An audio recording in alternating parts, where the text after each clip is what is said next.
is looking at you, kid. I'm Charles Foster Kane! Hey, Stella! Stuck on this.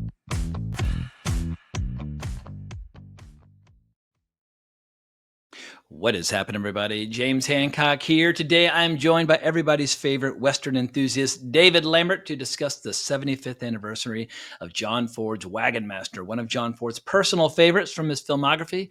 And thanks to Mr. Lambert's suggestion, we're also turning this video into a John Ford double feature by throwing Three Bad Men into the mix. Released in 1926, Three Bad Men was his last silent Western and his last Western period until Stagecoach in 1939. And I should also add that having now seen it twice, it's one of my new favorite movies from the silent era. But before we get into John Ford, let's start with Mr. Lambert himself. Catch us up. What have you been up to? How have you been? Just give me the lowdown on all your ongoing projects. I've been doing well. Projects are just like I'm constantly posting on Twitter and Blue Sky if you go that way about Western movies, Western history, all that stuff, and then I also do art and stuff. So you can find me under like David Lambert Art on both platforms.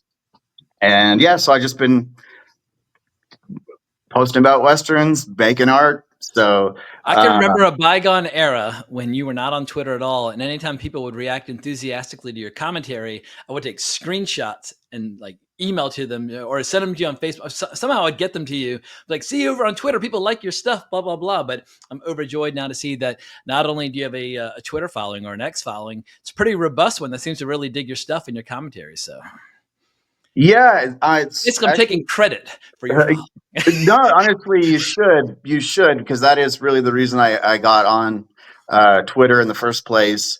And I think like what did I do?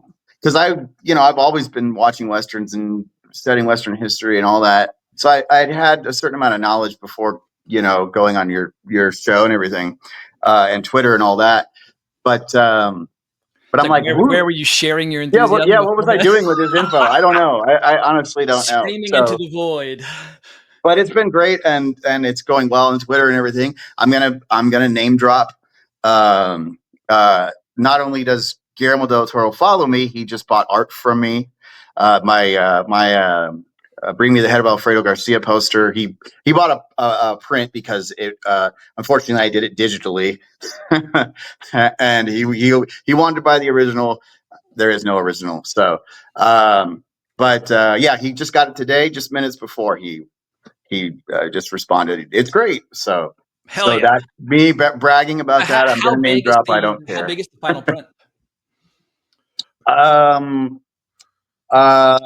got it on like the fanciest possible paper, so I think it was like 13 by 19 or something. I'm not sure. Right.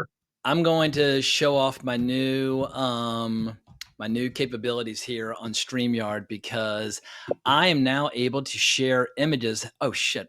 Can you show me or send to me or DM to me like a JPEG or a PDF of that art? I would love to share it right now in the video just so people know what it is we're talking about, but I'm having a little trouble finding it here on the Googles. Oh, okay. Let me look here. Yeah, I'm getting, luckily I'm getting like thumbnails from our conversation about Bring Me the Head of Alfredo Garcia, which we did last summer for the 50th anniversary. But yeah, I'm only able to see like a framed version of it over on Facebook. Oh no, I think I found it. Oh, I found it. Hang on. Doo-doo-doo-doo-doo. Let me upload this bad boy. Or maybe I didn't find it. You probably have a better yeah, look at me. Oh, yep. Here I am on your page. Yeah, I'm on Facebook. All right, now watch this. I'm trying to learn new stuff. Oh, on Facebook? You can teach an old dog new tricks. Watch this, because I'm going to use a lot of visuals. Check that out, bad boy, right there on the screen. How's that looking? Oh yeah, there it is. That's it. Yeah, baby. All right, so Guillermo del Toro is now the proud owner. I'm just glad to hear that he loves a movie like Bring Me the Head of Alfredo Garcia. And who knows, maybe one day he'll make, it would be cool if he made a cool like Mexican Western as opposed to, I know he loves Gothic horror and romantic horror and all that stuff, but a cool Mexican Western would be good. But since we're here to talk about Westerns, I'm going to continue showing off my new technical versatility. Wagon Master, Booyakasha. How about that? And I'm doing all this so that hopefully one day Tony Stella will come on here and give us a guided tour through some of his favorite posters. But I just like being able to share like this. But set it up for us. You and I talked about Wagon Master on Wrong Reel 593, which is an audio only, but I'll include the a link to that down below for people who just need more Wagon Master in their lives. But how should we make the pitch for Wagon Master apart from describing it as one of John Ford's personal favorites of his work? I think I said it on the previous episode years ago. I can't remember everything. Hopefully, it's not. I don't just repeat everything I said there. That's all right. It's new here on YouTube, and here I get paid better on YouTube. So say it all again. Okay. Well, I think that at least among Ford's westerns, I think it's his closest to perfect. I think it's his least flawed. I don't think it's his greatest. Something like The Searchers would probably take that place. But I find The Searchers very flawed, and we did a very long episode on that. Yeah. Nearly 4 hours. Yeah. So people can get my thoughts on that one. But this is just like, for me, one of the most purely entertaining westerns ever made. It is. I mean, it's every moment, every bit of business, the storytelling. It's poetic, but it's poetic in a very simple sense. It's the poetry of seeing Ben Jonson riding a horse, perfectly, like beautifully, And apparently John Ford took just enormous joy just out of watching Ben Jonson. And I know very little about riding, in spite of the fact my grandparents used to raise horses for racing. I know less than nothing. But once you start to pretend like you have some appreciation, you can kind of see what he's talking about. Every time he mounts his horse, and if you listen to the commentary on this Blu-ray, Carey Jr. is on there. He's like, that's how you mount a horse. That's how you mount a horse. He keeps saying that over and over again because he mounts his horse beautifully. Everything is done to perfection, much like with this movie. Yeah. So it's not a heavy movie. It's not a movie with it has things on its mind, but it's not anything obviously like The Searchers. It's got a few really savage moments and a few moments of real darkness, but it's also got so much joy and just so much music and so much laughter. So yeah, it's a nice buffet of different emotions. Yeah, joy is a good way of putting it. It's a very joyful movie, and from everything, as John Ford himself said, it's like he often said it was his favorite of his films. It was the closest to what he was intending. It was, there wasn't any huge stars in it that he had to deal with. He was far away from the studio, like anyone interference. Apparently that made him actually, for once, not very cantankerous and disagreeable. I didn't realize this until I was listening to the commentary, but Carey Jr., when he signed on to it, he's like, "Oh, is Duke going to be in it?" And Ford's like, "What? You don't want to make a movie unless it's got Duke in it?" He's like, "No. Like, I'm happy to do whatever." But John Ford could be a little irascible at times, making movies with big stars, and it would kind of stress him out. Even if he helped make guys like Jimmy Stewart and Henry Fonda and John Wayne into stars, apparently this movie, he was just an absolute delight from start to finish. Whereas he liked putting people at the bottom of the barrel, as people like to describe on some of the other movies. And on this one, apparently he just had an absolute blast and wasn't even using second unit for a lot of the big river shots. He was doing it all firsthand. And sadly, the movie didn't do all that well at the time, but thankfully due to Warner Archives, I think over time it's developing a much larger fan base. And Peter Bogdanovich, he's totally obsessed with this. So shout out to Peter Bogdanovich, one of John Ford's most enthusiastic historians. And I recommend this book right here. It's pretty slender, but it's just a collection of excerpts of John Ford's comments about his movies as Peter Bogdanovich is asking him all these questions. And as Ford famously said, haven't you ever heard of a declarative sentence? Because Bogdanovich was always hammering him with so many questions. But if you're around John Ford, of course, you're going to ask him questions. Yes, yeah, of course, but yeah, he wasn't he wasn't the most forthcoming. Yeah, but so yeah, I mean that's the way I'd sell it. It's one of the most gorgeous looking films ever made. I think it is. I think it's interesting in two ways because I think maybe out of all of his sound westerns, I think it harkens back to the storytelling of his silent era, the silent work, his silent westerns. But at the same time, it's also very musical. One of his maybe most musical, at least one of his most musical westerns. There's not only the Stan Jones, Sons of the Pioneers songs all through it, but there's the Mormon hymns. And even the characters themselves, like when they're going to go follow the wagon train, they make the decision. We know they're making the decision by them singing, So Are you willing to sing us an excerpt from one of the songs between Sandy and Travis as they're getting ready to join the Mormons with the Wagons West? Let me get a few drinks in me, and we'll see. Yeah, you know what? I was struggling mightily to get clips from Wagon Master that would I could get past Warner Archives in order to get it included on YouTube. But I actually do have one little excerpt when they're like, "I left my gal in old Virginia," and so here we go. Good old Carey Jr. as well as Ben Johnson. Ben Johnson's maybe not quite as good at singing as a Harry Carey, but here's a little clip. I left my gal in old Virginia, hellying behind the wagon train. Another I left in old Missouri, hellying behind the wagon train. But I'm right there with you. The music in this movie is a fucking delight, from the opening credits to the big sequence when there finally are, Wagons West, and you get that incredible montage, or even that really sad, melancholy song as they're all just dying of thirst and trudging across the desert. The music is haunting, at times it's joyous, and there's like all these great musical dance numbers scattered throughout, and it is just an absolute blast. But you mentioned how a lot of his silent film technique has been employed here.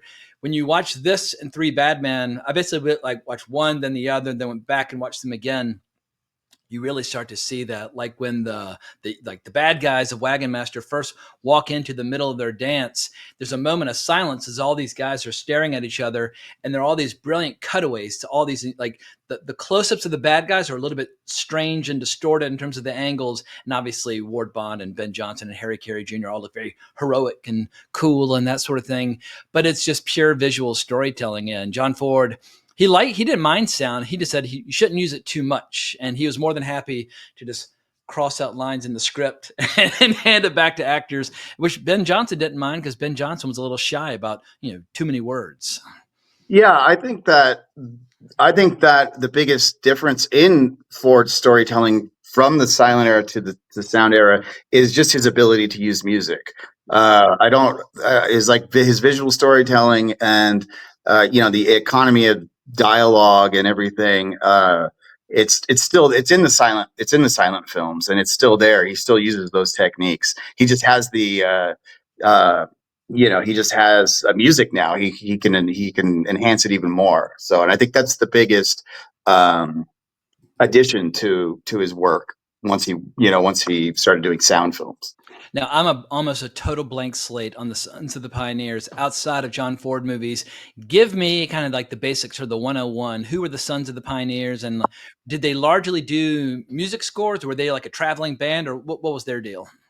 The Sons of the Pioneers were started by Leonard Sly, who you might know better as Roy Rogers. Gotcha. And they were originally called, I think, the Pioneers something. And a radio host gave them the name Sons of the Pioneers because you're too young to be pioneers. But so they were like a popular group, like on the radio and stuff, and they would obviously back up Roy Rogers once he started appearing in films, his own films and stuff. But maybe they didn't. I actually don't know. I'm not an expert on like the singing cowboy westerns or the Roy Rogers stuff. Gotcha. But he's the one that started the group, and then by this time he was no longer in it. Obviously, he was on his own. He didn't need the Sons of the Pioneers anymore. And then the songs are written by Stan Jones, who was like he actually was like a park ranger. He worked in like something to that effect, and he would write these songs, and he'd give tours. And when Hollywood would want to shoot around there, he would give tours and sing these songs that he wrote, like Ghost Riders in the Sky and stuff. And so John Ford ended up meeting him and then just like loving his music and everything. So then he started using him in some of his Cavalry trilogy, The Searchers, and then obviously this movie. And for people who have not yet seen it, and we're going to be getting into some spoilers in a bit, so tread lightly if you're worried about that when it comes to a 75-year-old movie. But what if you were making the pitch in broad strokes? What is the story of Wagon Master? The story of Wagon Master is there. Okay, so you have Travis Blue and Sandy Owens, I believe. They're played by Ben Johnson and Carey Jr. And they're a little unscrupulous, like horse traders. They've done some horse trading in Navajo country. And so then they come into town. The movie kind of starts with them coming into town. Well, the movie starts different, but we'll get into that. But to sell these horses. At the same time, there are these Mormons that are trying to cross over into Utah, and it's going to be dangerous and everything like that. And they're kind of getting the Mormons are obviously they're ostracized by everyone everywhere, right? And so these two guys, they end up they decide to go help these Mormons out, and then they meet a troupe of these actors who've gotten lost in the desert, and then at the same time there's a sadistic family of weirdo inbreds who Dare you? who decide that they're going to hide from the law by joining this Mormon wagon train. And then kind of near the, in the second half, it becomes a little bit of like a hostage movie, but the most like just enjoyable, leisurely hostage movie in a way that you could imagine. Not that it doesn't have tension and suspense and everything else like that too, but yeah, I mean that's basically it, right? Well, it's a rare Western where you don't really have your classic bad motherfucker at the core of it that is going to save the day. Like at one point, Ben Johnson says to Carey Jr., he's like, what have you ever shot at apart from like tin cans and beer bottles? It's not like John Wayne sauntering into the story or Henry Fonda or any of these kind of legendary figures that John Ford usually liked to portray in his movies. They're just horse traders. And as we learn later on, Ben Johnson does have perhaps more experience than he's led on. But it is interesting that you don't have, like your classic Western archetypes there at the core of the story that at the end of the day are going to take out the trash. It does make you more fearful. Like Ward Bond, he's resourceful and he's tough and he's resilient. But at one point, there's a great scene where Ward Bond admits to Carey Jr. and to Ben Johnson that he's afraid just like they are. And so it's an unusual Western in that respect. Yeah, the Travis character played by Ben Johnson is very much like he's planning the right moment to actually do something, and so there's a lot of scenes where in a different, less thoughtful Western, there'd be a lot of gunfighting and other things, but this is a lot more realistic in the sense that he knows they're outgunned, even if it's two of them against however many brothers. What is there, 4 or 5 of them? But so yeah, and that's what makes it interesting. And then you have the Carey Jr. character Sandy, which I think is a bit of a joke on his name, his nickname, which was Dobie, because he had that red lock of hair when he was born, and they said it looked like adobe, like mud. So, but he keeps talking like, how he wants to fight back and get a gun and everything, even though he's never actually shot anyone. And that it's in a way that's really kind of more maybe the standard audience desire for a Western. The stuff that he says is the stuff that the audience goes, yeah, you got to kill him and everything. And reviews at the time are kind of are funny because they weren't, they were kind of in the middle of the road. Some liked it, but there were like some complaints that, for example, that when they run into the Navajo, that they're friendly because they're like, we could have had there was suspense there. There could have been a big fight or something. Yeah, Or and I love when the Navajos say that Mormons might be thieves, but they're lesser thieves than like your typical white man. And like, oh, that's fair. Like, yeah, there's like there are friends. They're white men are big thieves, but they're little thieves. And then Lord Bond, he's like complimentary fella, yeah. isn't he, or something like that. Yeah. But also when they bump into the Navajo, that's when we get the best example of Ben Jonson. I mean, Ben Jonson, we see him riding in the manner of the ancient Romans. I think he and Hank Warden both do that in the next movie Ford made, Rio Grande. I think isn't it Harry Carey Jr. that does that with him? Or maybe it's Carey Jr. I haven't watched Rio Grande in a long time, but here, Ben Jonson, they bring in a stunt horse to replace his horse. He sees the Navajo, he starts riding off, and he basically says he was more of a passenger than a rider during this scene. I've never seen a horse run so fast in a movie in my life. But when you see Ben Jonson there, like there's one point where the horse kind of jumps off this little sandy ledge and he loses one of his reins, and you see him just like a lightning reach forward and grab it and pull it back up. Like, whoa, there's some cool shit going on here. And that last little bit, and I tried to include it, but YouTube wouldn't let me, as he's riding back up to the Mormons, Ben Jonson's totally still, but the horse is going fast as fuck. Like there's like the poise and the balance and the skill. Yeah, if you want to see what Ben Jonson was capable of on a horse, I mean, you see him constantly throughout the movie doing things like hooking his knee around the horn of the saddle, but you really get to see some fine horsemanship. And apparently, like I said earlier, John Ford just loved to watch Ben Jonson ride. So he put a big, long scene of him doing so in this flick. Yeah, and Ben Jonson had caught Ford's attention because he's working as a stuntman or a rider or something on Fort Apache, and there was a stunt gone wrong with a wagon and everything on a horse, a runaway horse, and he he basically just jumped on and stopped everything, and it all worked out, right? And so Ford said, I'm gonna get you back for that. And so he just thought it was going to be a little bit more work, but Ford signed him for a contract, he's getting paid weekly, and he was going to try to make him a star. I think Ford had said that he had the qualities. He was like a mix of John Wayne and Gary Cooper. Gotcha. Yeah, he's definitely got a quality. And when you see him when he gets a little age on him in movies like The Wild Bunch or Last Picture Show, he bloomed as an actor. But he's marvelous here. I mean, like watching him flirting with Joanne Drew, I was sharing some pictures of her earlier, but there's a scene where he has to lecture her or chastise her about bathing in water that they need for the horses when they're crossing this giant patch of desert. And so I do enjoy watching him get to do a little, as he says at one point, I think I'm going to go a courting. And he goes off and flirts with her a little bit. But Joanne Drew, one of the hottest girls who's ever appeared in Westerns. And I first discovered her in Red River. And what's the name of the actor from Red River that she ended up marrying? John Ireland. Exactly, John Ireland. But if you listen to the commentary on Wagon Master, there's a great story about her. Where it was a few years later.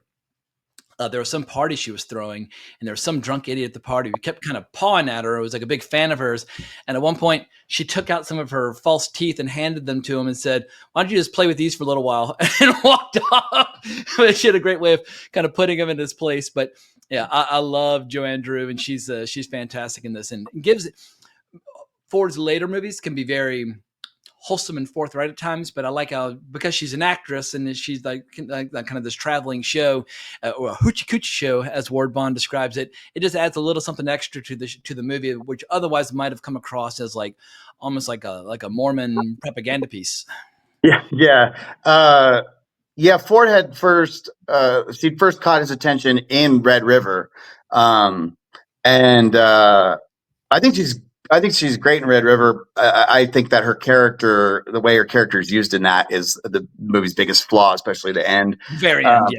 I yeah, like but the bit where she like catches the arrow and she kind of leans back, like almost like she had like a little orgasm. I'm like, that was an unusual way to take an arrow in the shoulder. But yeah, anyway, I like her in Red River up until the very end, which you and I have discussed ad nauseum on other yeah, podcasts. yeah. She has she serves a somewhat similar purpose in this movie too. Like the heroes kind of stumble across her in the desert, like out in the wilderness once again, and she's sort of spunky and everything. So it's like the problem with her in Red River is she feels like she came from a different movie. And in a way, it's more like she came from a movie like this, which is not as much of a bitter movie about manifest destiny and everything.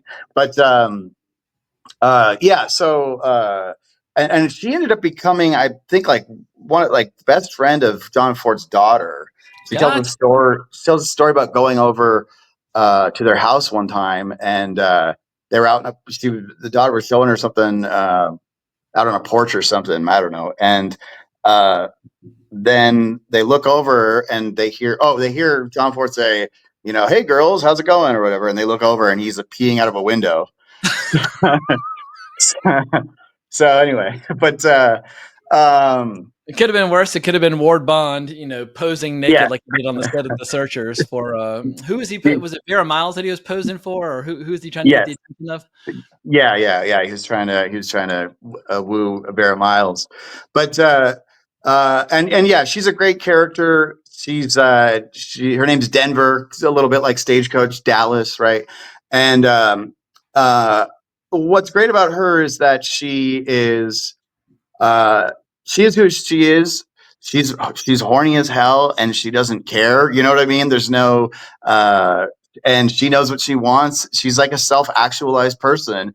Um, and just the scenes between her and Ben Johnson, they're nothing happens in them. I don't think they even really kiss in the movie, Yeah, but they they're just talk about like when she's allowed to take a bath, and she's like, "Oh, I think I'm going to take a bath now," and he's like, "Oh, I think I'll join you."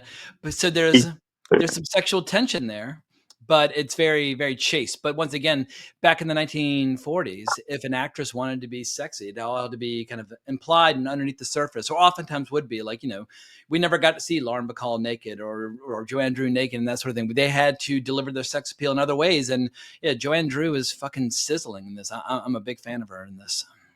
Well, yeah, but you just see this undercurrent of horniness, and at the end, when they're riding on a wagon together, you can just, the expression on their faces. It's almost lewd in a way.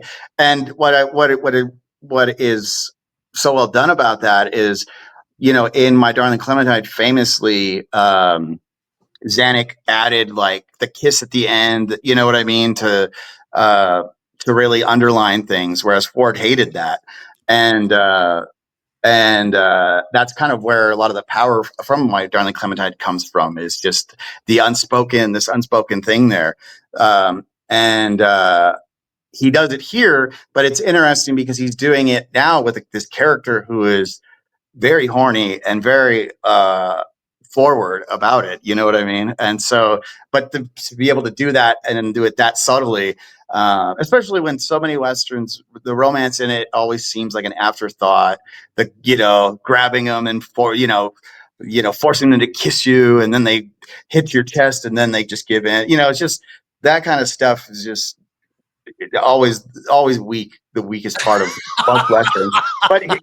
But in this, like in My Darling Clementine, or in like this, it's absolutely not. It works perfectly, and you don't need any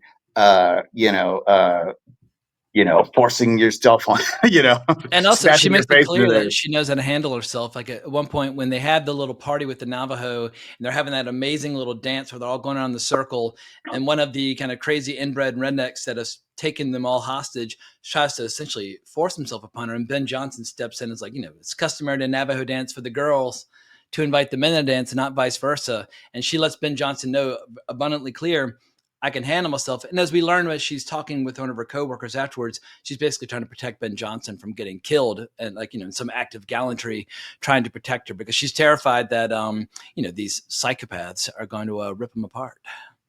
Yeah, exactly. So yeah, she's just it's one of, I think, maybe think about this before I make the statement, but I mean, she's up there with, I think, some of John Ford's best female characters, at least in his westerns. Yeah. Like, when you think of like the great women in his movies, you're immediately going to go to like The Quiet Man or How Green Was My Valley, but those aren't westerns. Those are Maureen O'Hara. But I guess she's in Rio Grande. Was that her only western that she was in for him, or?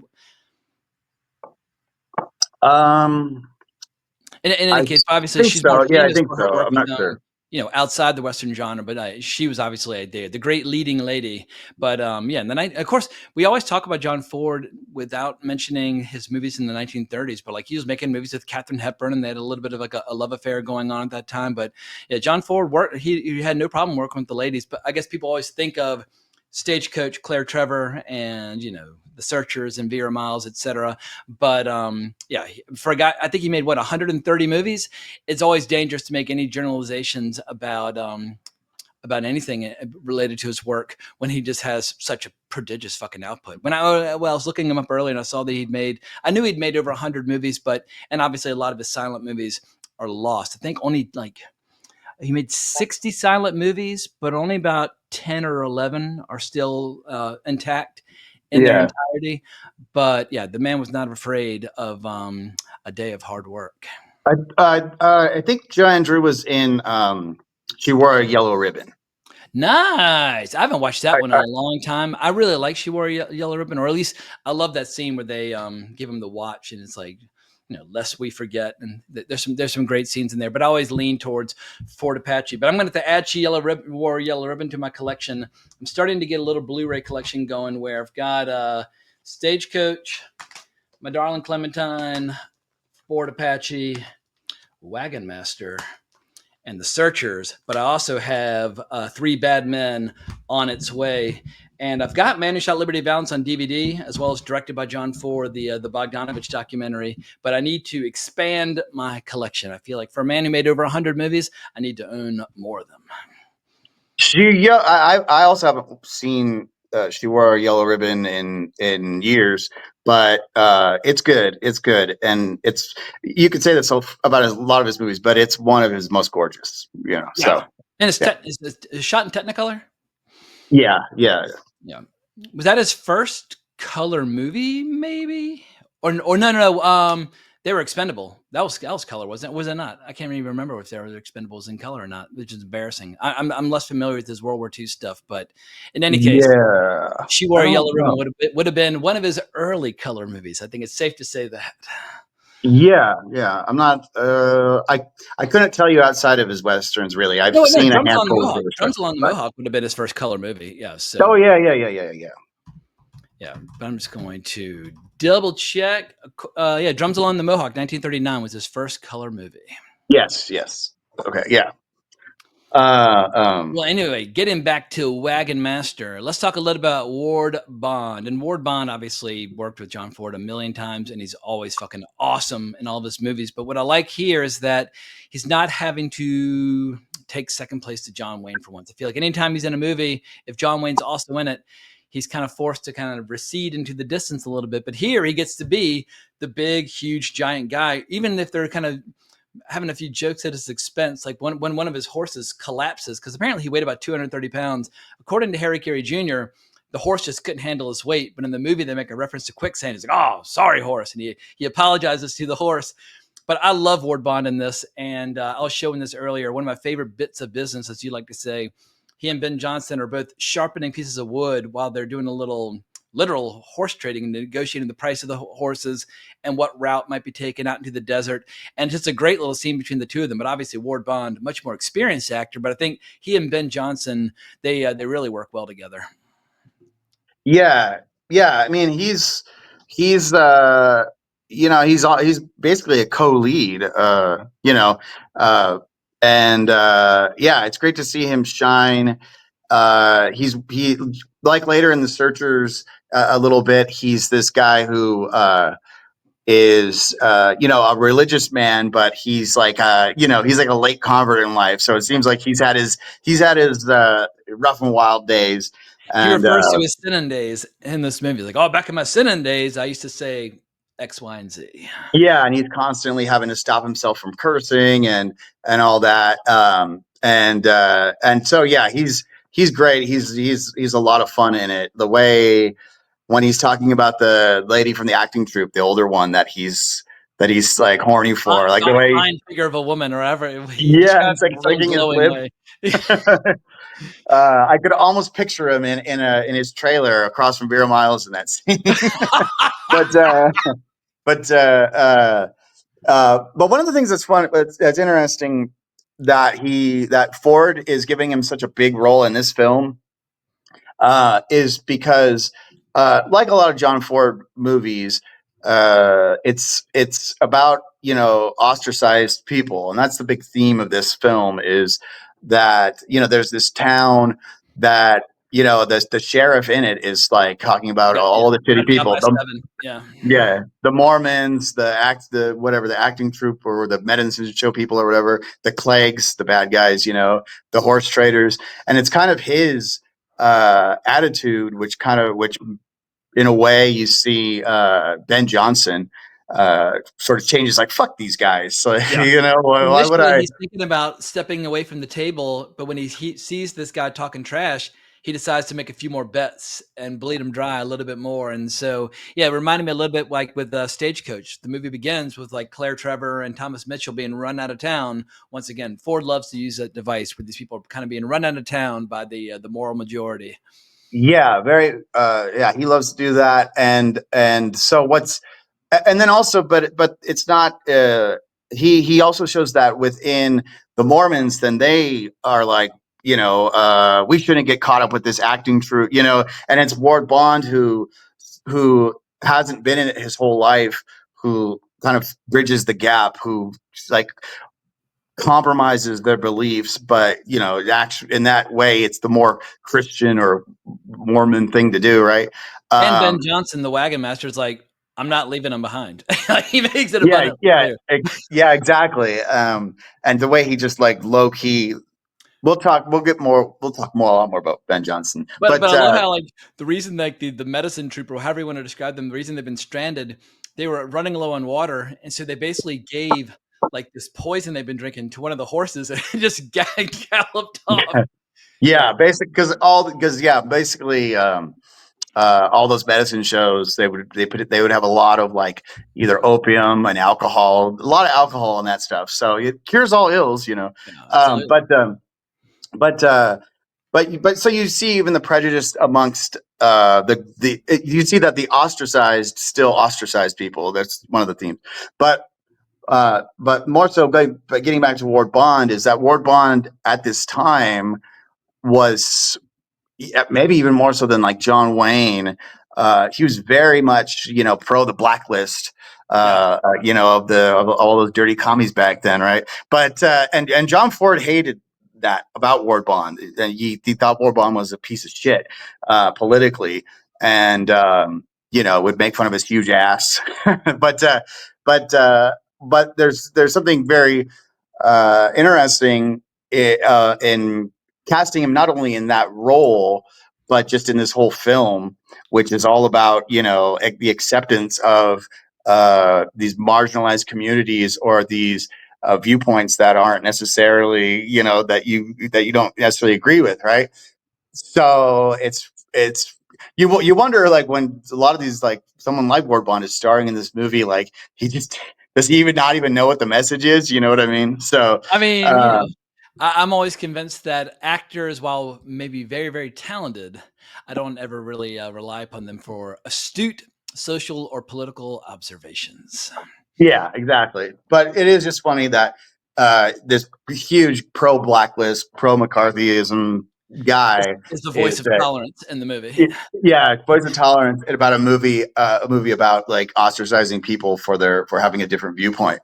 So yeah, he's great. I know we talked before about like the big fight where they're having the fight and the dog jumps in and tears his pants, which was not. And he's really grabbing Carey Jr.'s hair, like Carey Jr. Like Ford wasn't afraid of kind of pushing around like the young whippersnappers on the set, especially if they kind of grew up within his circle of friends and contacts and whatnot.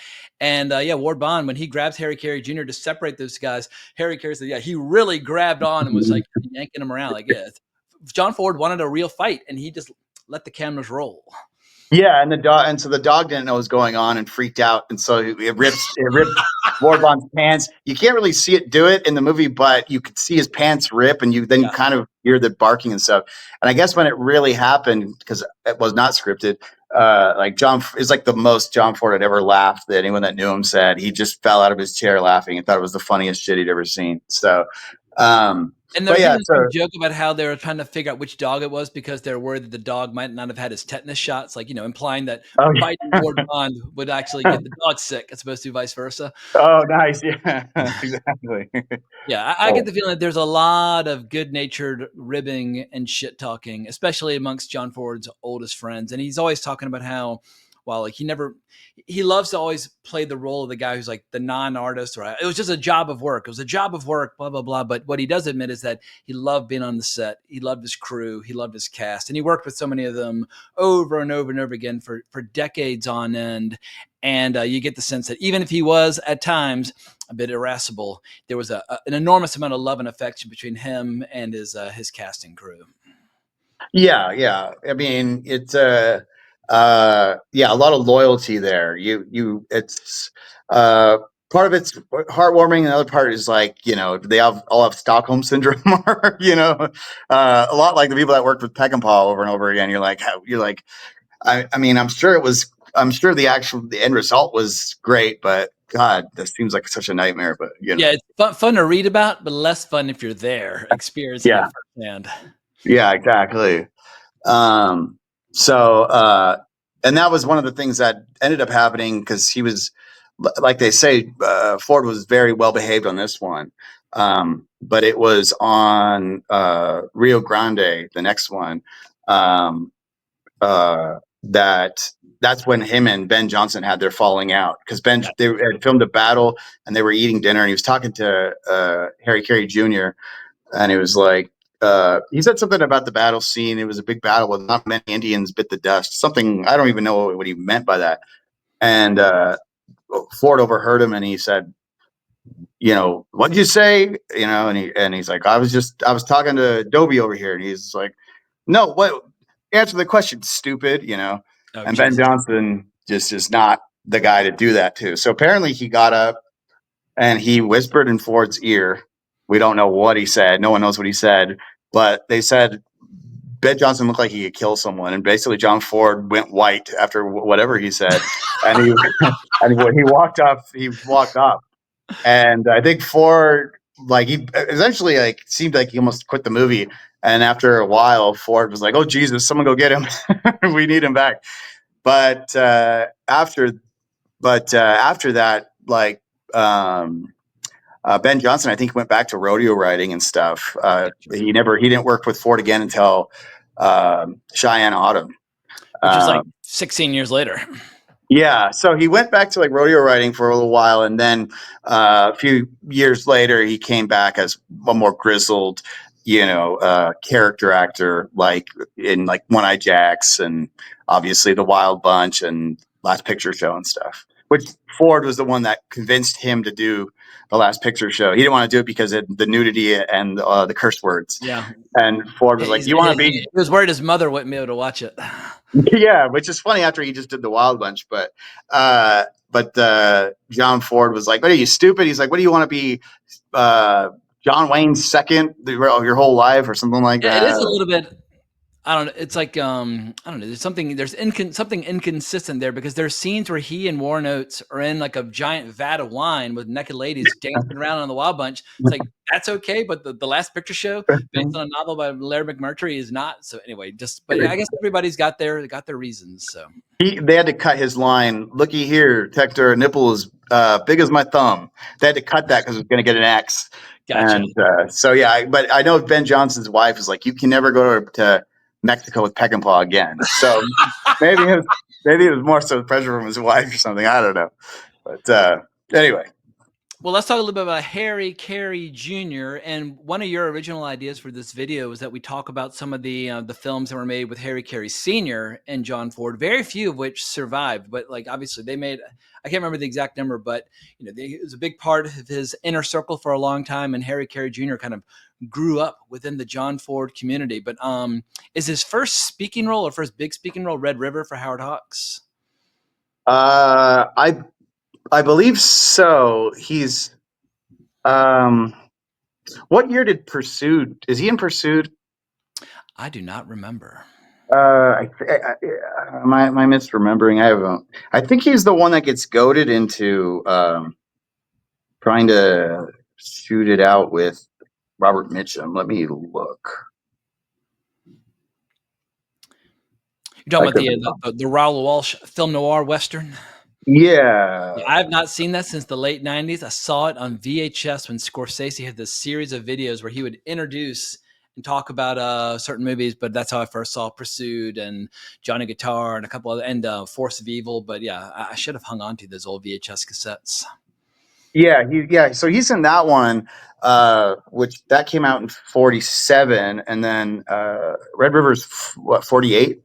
But so he had done those, and I think John Ford was just like seeing if he had any acting talent. And then it's in The Three Godfathers after Carey Sr. had died, where he has like that dedication to him, but then it's also like introducing Brand Carey new Jr. star. Yeah, even though he'd already been in those.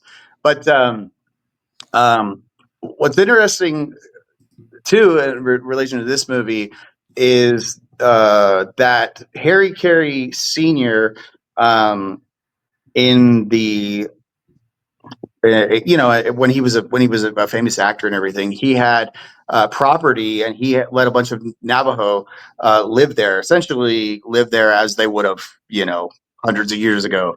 But they would also put on shows and stuff.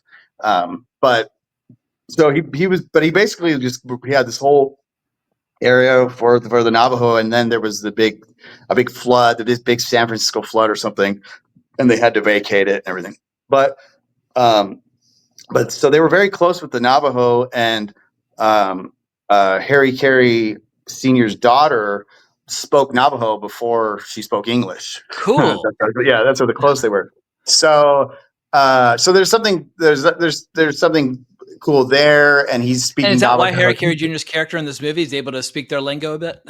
Yeah, and also John Ford himself had a good relationship with the Navajo and would use them, whenever he would be shooting in Utah. The guys from Wagon Master, you see them pop like in the exact same formation, pop up again in the Searchers, like side by side. Like, wait a second, this is almost the exact same shot, like same actors. Yeah, but in this case, the Navajo actually get to play Navajo, so that's cool. As unlike in the Searchers, where they're wearing essentially 20th century Navajo clothes, and they're supposed to be Comanches and all that. So that's a cool element. But he's great in it too. Him and Ben Johnson obviously became very close friends off screen, but they have just a natural rapport. You believe these guys are delightful in the commentary, where he's so excited watching this movie, and you can tell he hasn't watched it in a long time. He falls into the constant or the classic commentary trap where you get sucked into the movie and forget, I need to lay down some audio. He's like, this is such a good movie. It's such a good movie. He's getting so excited. He's like a little kid, and he's like 90, sitting next to Peter Bogdanovich watching this flick. But he's just telling one great anecdote after another, and periodically they'll stop the commentary and play an excerpt from some of Bogdanovich's interviews with John Ford from the late 60s, where he's talking about some of the events related to the movie. And so, yeah, it's a good commentary track. I enjoyed it. But Carey Jr., his enthusiasm is just infectious. But I think my favorite role by him for Ford has to be The Searchers. But I like him quite a bit in Wagon Master as well.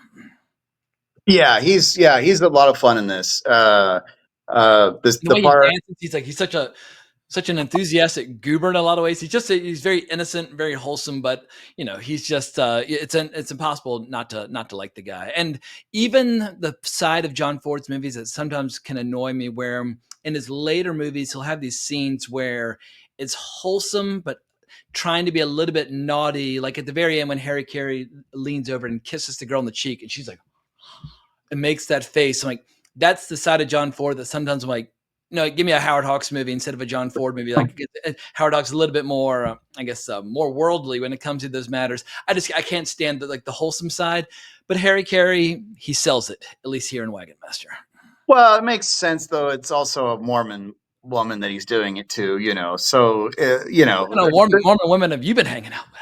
Yeah. No, I mean in the sense that she's so like scandalized by him kissing her, But no, but he's I love this part where he's like, it's hotter then, and then the Mormon guy is like, you watch your language or whatever, and he's like, I was gonna say Hades, but he's like, hell isn't cussing, it's geography. Yeah, it's not cussing, it's geography, and they start bumping each other with their butts, and John Ford apparently came up with that bit with like the shoving of the butt and that sort of thing. Yes, yeah. And maybe that's a little goofy, but it works for me. The humor in this one, for the most part, all works for me. It's all of a piece. It doesn't have those wide, like it changes tone. Obviously, it doesn't have the same tone throughout, but it doesn't have those, the whiplash that maybe something like The Searchers has for a lot of people in the way that it switches tones and the drop of a hat. When it comes to humor, when I think of like the giants of the golden age, you obviously have like Ernst Lubitsch and Frank Capra and George Cukor and Preston Sturgis and Howard Hawks and all those guys or the Marx Brothers or whomever. There's so many people that really excelled at comedy at that time. When I think of John Ford, I always think of the poetry. I know Orson Welles described him as both a comedian and a poet, but it's the poetry that I like. And here's a great shot that sells what I'm talking about.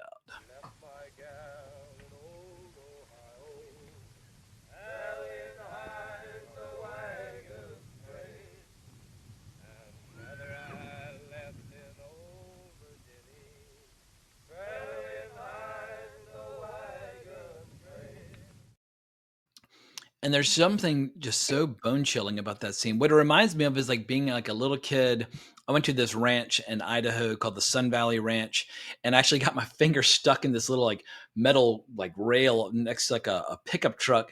But there was a campfire where everybody's like singing songs and laughing. But there's something about when you're like out in like the wilderness, but you can hear like people off in the distance singing or talking or whatever. There's just something very, I don't know, I can't even put it into words, but just very eerie and beautiful about it. And I like how, once again, it's that same song that they sang when they're on the fence and decided to join the Mormons for their ride to the West. And yeah, I feel like if you want to capture what it is about John Ford that makes him John Ford, it's moments like that in Wagon Master. Yeah, definitely. So this is also this is the first credit that John Ford's son has. Yeah. He would he would do some he would do some script doctoring here and there and some research and stuff. But while they were shooting, which one was it? I think it was. Which one was it? Fort Apache or it was one of the cavalry films. It might have been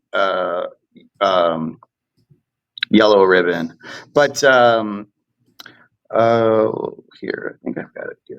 But they'd had Mormon extras on one of the cavalry films. She wore a Yellow Ribbon. That's it. And John Ford just he really took to the way they danced, their hard work. They had this community with these sticking to this marginalized faith. So he really appreciated that. And in the meantime, his son had read a book about the Great Trek of the Boers, and if that's the way you say it, Boer, Boer, the Boer War, the Boers. So he had presented that idea to John Ford, his dad, and John Ford's like, well, I don't know if Americans are going to want to read this story about these racist colonial people. So he's like, what if we move it to a Western story, and so they very loosely based it on this Mormon trek from like the 1879 to 1880, what was it called? I can't remember exactly. But anyway, so they moved it and kind of loosely based it on a real event. Um, Obviously Mormons did not go unarmed. They never. They're not like Mennonites or Yeah. Quakers or something. Yeah. Um, but and there's that Netflix show or whatever, American Primeval. I've not seen it. Is that the one that Peter Berg did? Yeah, and so it has some similarities but in that the Mormons are villainous, but so anyway, but that whole aspect is just a bit of a contrivance of the movie. So but that wouldn't really be something that Mormons did.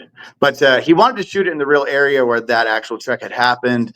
But he shot it somewhat closer. This was not done in Monument Valley. This was done in Moab, Utah. I think Didn't it Monument shoot a Valley. little bit? Didn't it shoot a little bit around Jackson Hole as well? Jackson Hole. I think that's Three Bad Men. Oh, you're right. You're 100% right. I'm Yeah. getting my notes mixed up on my two different flicks. Thank you, sir. Yes, but and this is a smaller, cheaper production, so I think Monument Valley was a bit expensive, but it's still gorgeous. It's still closer to the real areas. It's not like The Searchers, where Monument Valley is Texas, which if anyone cares about that kind of thing. But I think people so from Texas would like to believe Texas looks like Monument Valley because it's very epic and grandiose in their mind, but yeah, it looks different. no, not quite. So this is the first movie that has like a what that John Ford actually like worked on a script since like I think 1930. Can't remember if he actually has a credit, like a story credit, but this was the first time since 1930, outside of just Yeah. changing stuff in But filming. on IMDb, it's credited to Nugent, Patrick Ford, and John Ford. And obviously, Yeah. Frank Nugent would write. I mean, in the second half of Ford's career, would write a lot of his best stuff. And starting with Fort Apache, then Three Godfathers, Yellow Ribbon, Wagon Master, Quiet Man. I mean, it's amazing how many incredible credits he has, and obviously The Searchers. But yeah, in the 50s and 60s and 40s, Frank Nugent was a screenwriting powerhouse. Yes, and this is the famous quote where John Ford told his son and Nugent, like, "I love you wrote a really good script, boys. I even shot some of it." I love that line. Yeah. Yeah, because he'd cut, he'd changed some stuff around and cut a lot out and everything. So, Well, he just knew in his head. What was interesting was listening to the commentary. Everybody always likes to say that John Ford shot very little footage because he was worried that people might reassemble it in a way that was not to his liking. But Carey Jr.'s point of view, he said, look, he just came up at a time where film was so rare and precious and expensive. He developed the discipline of not wasting film. And John Ford talks about it as well in his interview with Bogdanovich. He wasn't in the habit of shooting a lot of second, third unit or a lot of coverage and that sort of thing because it is the most expensive resource that you have on the set. And so a lot of Wagon Master was shot single camera, and he knew what he wanted. And during some of these sequences, I think it's some of the most striking imagery of his career, like when you're just like shots of like through the spokes of a wagon wheel, like the sun coming through. You're like, whoa, this is just, it's like something out of a Sergei Eisenstein film. It's just absolutely astonishing imagery. And yeah, I think John Ford is holding nothing back with this movie. yeah, that's a good point too, because like I think that discipline definitely comes from the silent era, because Ford's first feature length movie was Straight Shooting, I believe, which is a great western with Carey Jr. And it was supposed to be a two-reeler, and Ford had claimed to the studio to get more film that they lost some of their reels in a river, and so he ended up shooting a 5-reel movie, and it was and the like the studio guys at the time wanted to cut it back down, and who was it? Was it Thomas Ince? I can't remember. There was a higher up guy who was like, if I if I order some pants and a guy gives me a whole suit, what am I going to throw it all back in his face? Like, you know, like, and so that really was what made, that's what got Ford started in features. So yeah, you have to imagine that if you have to lie to get more film and that's all you have and you're trying to shoot an entire feature, yeah, you have to learn how to not waste film at all, so yeah, that's an astute point. Well, what else can we dig into before pushing on to Three Bad Men? I'm going to get out of your way because I get too excited sometimes and I start interrupting people, or I feel like sometimes you're getting onto a particular point and then I will kind of derail the conversation, like, oh, but I got to bring up this little bit of trivia. So I want to get out of your way. What else would you like to discuss related to Wagon Master to mark the occasion of the 75th anniversary? What else is there? Well, so it's for a director who oftentimes gets shit, sometimes rightfully, about his his portrayal of like the indigenous and everything. This is a very positive portrayal of them. They are not a threat. And they also get to talk about how the white men are big thieves and everything, so they get a little bit of that. You get this wonderful dance. It's amazing. Yeah, the small steps going around in a circle, yeah. And there's that Olympic athlete in the mix as well. I can't remember his name, but somebody really famous. Jim Thorpe, Jim Thorpe, the famous native Olympic gold winner, who was also at the time, I think, playing like baseball, professional baseball and stuff. So I think they stripped him of his Olympic medals, and then like they later, I think, posthumously gave him back. But yeah, he's in it. A great hero. And then also in that scene of the lady who gets raped, that's most of the natives in the film are played by actual natives, which is always a big plus, especially in an old Western. The woman who gets assaulted was I think half white, half Mexican actress. So she was and I think she's native. screaming in Spanish during that scene where she's explaining what happened, or at least it sounds like there's a bit of Spanish in the mix as she's explaining how she's been violated. But that whip scene, apparently the whip they're using was very light, but it's very convincing in the movie. So he's thrashing around, he's tied to the wagon wheel. What's funny is that we've been talking about this movie for an hour. We've actually talked very, very little about like the villains, the heavies of the story. Where you have like Hank Warden in there, who's deliciously stupid, but obviously one of like the great Howard Hawks and/or John Ford regulars, and you got the that huge giant dude in the non-speaking role who would later on be the star of Gunsmoke. Remind me of that actor's name. I'm totally blanking. James Arness. Yeah, and he's also the Thing from Another World. Yeah, he's like 7'3", and very intimidating presence in this movie.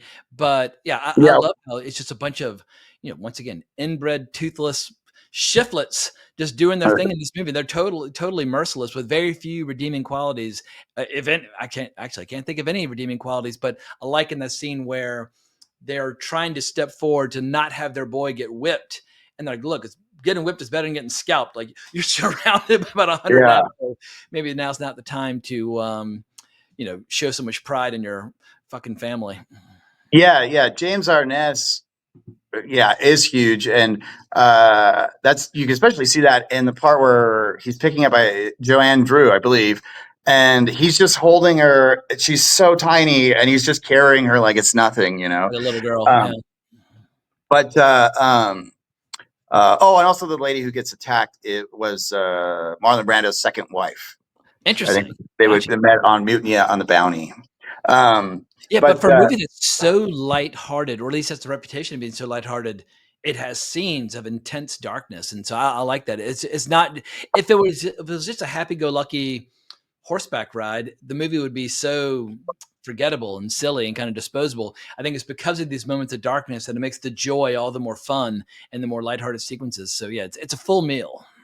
Yeah, and a lot of these like big sort of wagon train westerns or cattle drive westerns, these kind of big groups on a journey westerns, they'll often at times have like a similar sort of subplot in North of 36, which is a very early cattle film, it's not lost, but it's very hard to see. I was able to see it. But they have a whole sequence of a guy who rapes a native woman, and it causes all this trouble, and they have to end up giving him over or something. I can't remember how it actually plays out, but something to that effect. And then also it happens in actually Ward Bond does it in Canyon Passage, which isn't a big Trek Western, but it has that whole subplot about how he rapes an Indian woman and then they're, going to attack everyone. And basically his comeuppance is that they give him over to them. So, so Ford is playing with a lot of those kind of basic storytelling elements from other Westerns. Even the way that the heroes kind of are first hesitant to go on this big long trek, which is a lot of these Westerns, like there's a Kit Carson one, there's a early Gary Cooper one, I can't remember what it's called, and they all kind of have that similar sort of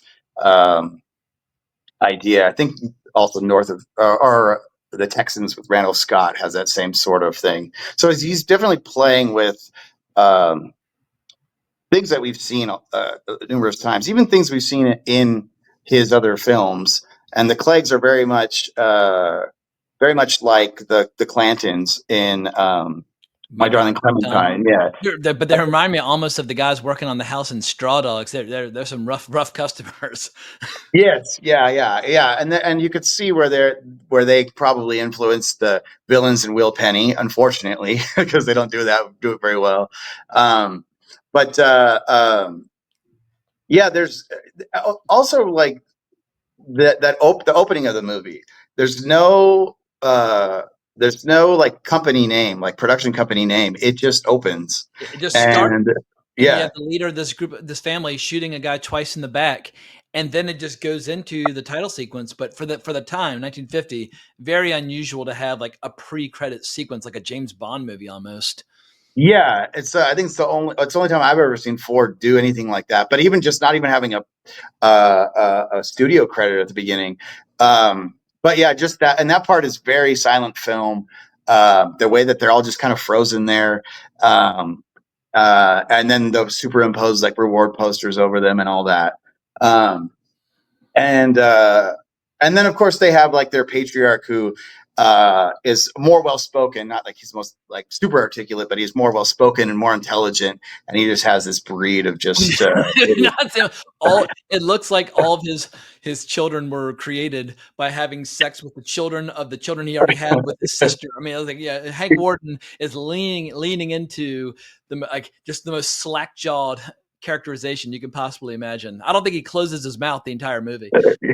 Yeah, and so it's become a bit more of a convention, but just that sort of the more intelligent sort of patriarchal figure, oftentimes a more portly fellow with just these dumb guys, and you can kind of see that like later with like Burl Ives and Day of the Outlaw, or even like Bad Company, David Huddleston's character. They remind me a lot of he reminds me a lot of David Huddleston's character in Bad Company, with these slobbering idiots that are just the worst robbers. So that's an interesting dynamic, and yeah, like you said, it's fun to see like the evil version of Hank Warden's idiot character, yeah, and then he and at the end too, it's like after the gunfight, the way that the father Clegg, My boys, they're good boys. yeah, it's almost exactly from My Darling Clementine, the way Old Man Clanton dies, Totally. And then also he has like a whip, right, in this one too, right? And that's just something that I think the villain in we'll talk about it, but in Three Bad Men has a whip. There was a scene that was cut where he was whipping a woman. So that's a kind of a continued sort of thing that Ford likes to have his villains. Like Old Man Clanton does it. Obviously, Liberty Valance does it. If a guy's holding a whip in a John Ford movie, he's probably the bad guy. So, Gotcha. Fair enough. Well, you just mentioned Three Bad Men. I think it's time. We've almost talked about Wagon Master as long as the running time of the movie. It's an 85-minute movie. It's lean and mean. It's very tight and very economical. But I'm going to start my little 2-minute pee break little Shadowrun bit, and we'll be right back to talk about Three Bad Men in 2 short minutes. Oh.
All righty, we are back. I'll kill a few minutes while we wait for the return of Mr. Lambert. Let's see if there's a nice description or summary of Three Bad Men over on IMDb, just so I can tee it up.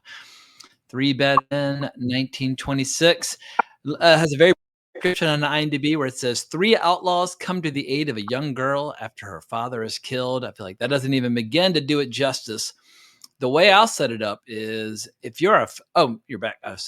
Welcome back. How are you, sir? So what I wanted to say initially, thank you for encouraging me to watch Three Bad Men, because I feel like if you're a film lover or into film history and that sort of thing, the most important aspect, or one of the most important aspects, is discovery. If you want to keep your enthusiasm alive, well, then you got to discover cool movies that you've never seen before. And Three Bad Men, I liked it the first time, and then I loved it the second time, and now I rank it amongst some of my favorite movies from the 1920s. And I feel like sometimes I fall into this trap where we know about the big movies of the 1920s, and because they're so famous and they're kind of locked in amber, we can almost kind of take them for granted at times, like, oh, I'm aware of that even if I haven't seen it, blah, blah, blah. But we forget that a lot of these movies in the 1920s seriously kick ass. And Three Bad Men, I've never seen a movie quite like it. It is just fucking bananas. And here's a great little taste of one of the shots from the movie, but also one of the early posters. So set us up. How would you capture the story in its totality of this final silent Western by John Ford? He made many silent Westerns, but this was his last until he made Stagecoach in 1939. But man, it's like, this one's so good. It's like, how dare you deprive us of 13 Westerns for 13 years? Because anyone who's this good at making Westerns obviously needs to be making them much more frequently. But set us up. What is the official premise of Three Bad Men? So Three Bad Men is about 3 bad men. They're horse rustlers, and they're going to rustle some horses, but then some other rustlers come in and steal the horses. They have a gunfight, and what ends up happening is they see this last person, and they're about to execute this person, Yeah. and they With the gun realize, to the back of her head. yeah. Then they realize it's actually a woman dressed like a man, and they are so taken with her, and her father's been killed, and so they decide to kind of help her with her herd and everything. And in the meantime, there's a corrupt sheriff who wears a white hat, and he's basically he's in this boom town, and he's got this whole a crime syndicate, and they're killing prospectors for their gold and everything else. And they also have he also has this fiance who he won't marry, who he mistreats. Billy. Yeah. Yeah, who turns out to be the sister of one of the three bad men. And and then the three bad men decide that they want to try to find a husband for for Even this if lady. yeah. Yeah. So and then it things go the way they go, but spoiler, they each end up like sacrificing themselves for this woman. They also find a husband for her, played by George O'Brien. Yeah, George O'Brien, huge movie star at this time. I mean, one of the great big late 20s silent movie stars. I actually ended up reading a book by his son. I think it's Dan O'Brien, something O'Brien, but it's called A Way of Life Like Any Other. But I remember when I started reading it, my old advisor from high school had recommended it to me. But like halfway through, I made the connection, like, oh, his father is the guy from all those late 20s movies, like Frank Borzage movies and things like that. But it's funny how he's ostensibly the male lead of this movie. He drops out of it for like 30 or 40 minutes, but the three bad men are so fucking funny that you don't really miss them all that much. Yeah, John, he was I think basically an unknown until John Ford cast him as the lead in The Iron Horse a few years prior. And then, of course, not long after this, he'd be in Sunrise. Sunrise is a massive movie, and it wasn't in the star Seventh Heaven as well for Borzage. Possibly. I know that he ended up becoming like a Western star, afterwards. Yeah.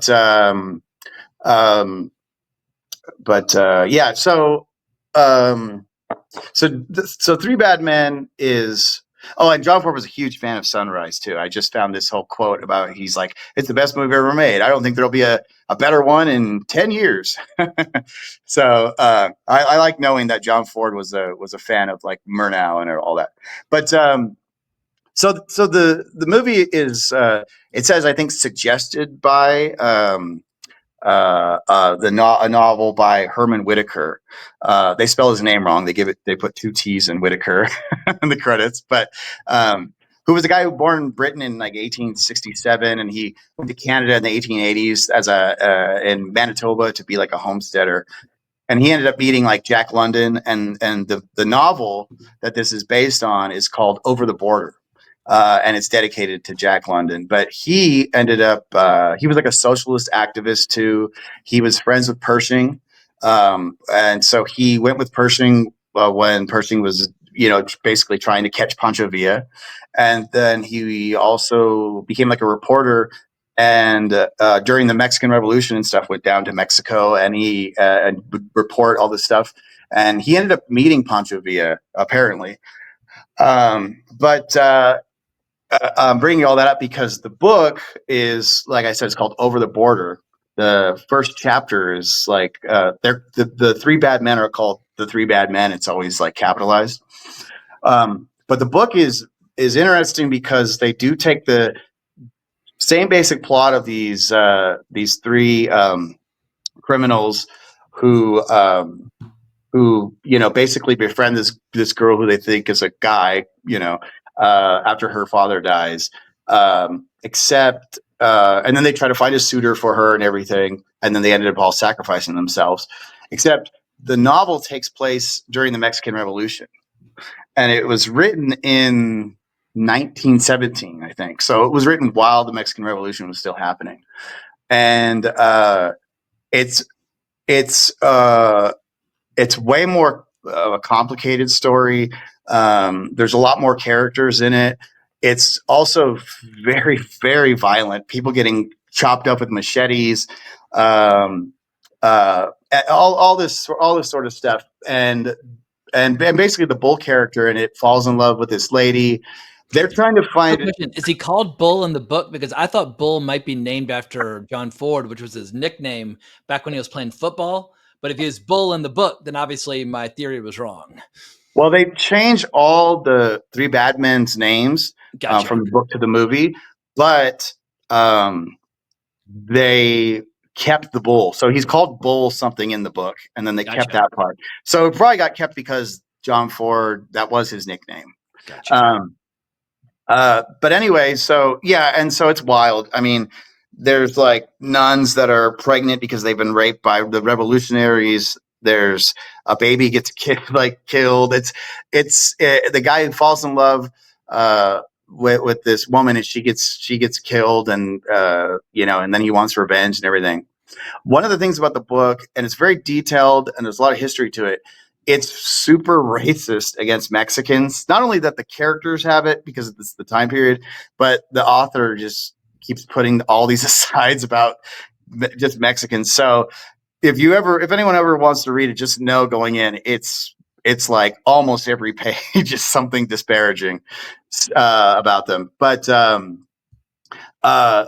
so yeah, it's an interesting book. I don't know if I would recommend it to people, but it's very much written of its time. But in other ways, it's very modern. There's a lot of stuff about politics at the time, so it's an interesting thing to see what Ford takes from it and changes around and everything. So Three Bad Men instead now takes place in Dakota, South Dakota, right? And in after like Custer's massacred, and they're opening it up to prospectors and stuff. Yeah, and gold is on everybody's brain. Yes, and so eventually in the film, there's this climactic land rush scene, which is one of the craziest things I've ever seen in my life. Let me just give I've got 2 clips from it. Let me just give a quick little taste of just the beginning of it. It lasts for minutes, but it got sections of it would get reused in movies and shows for many decades after. But here's a little taste of the land rush.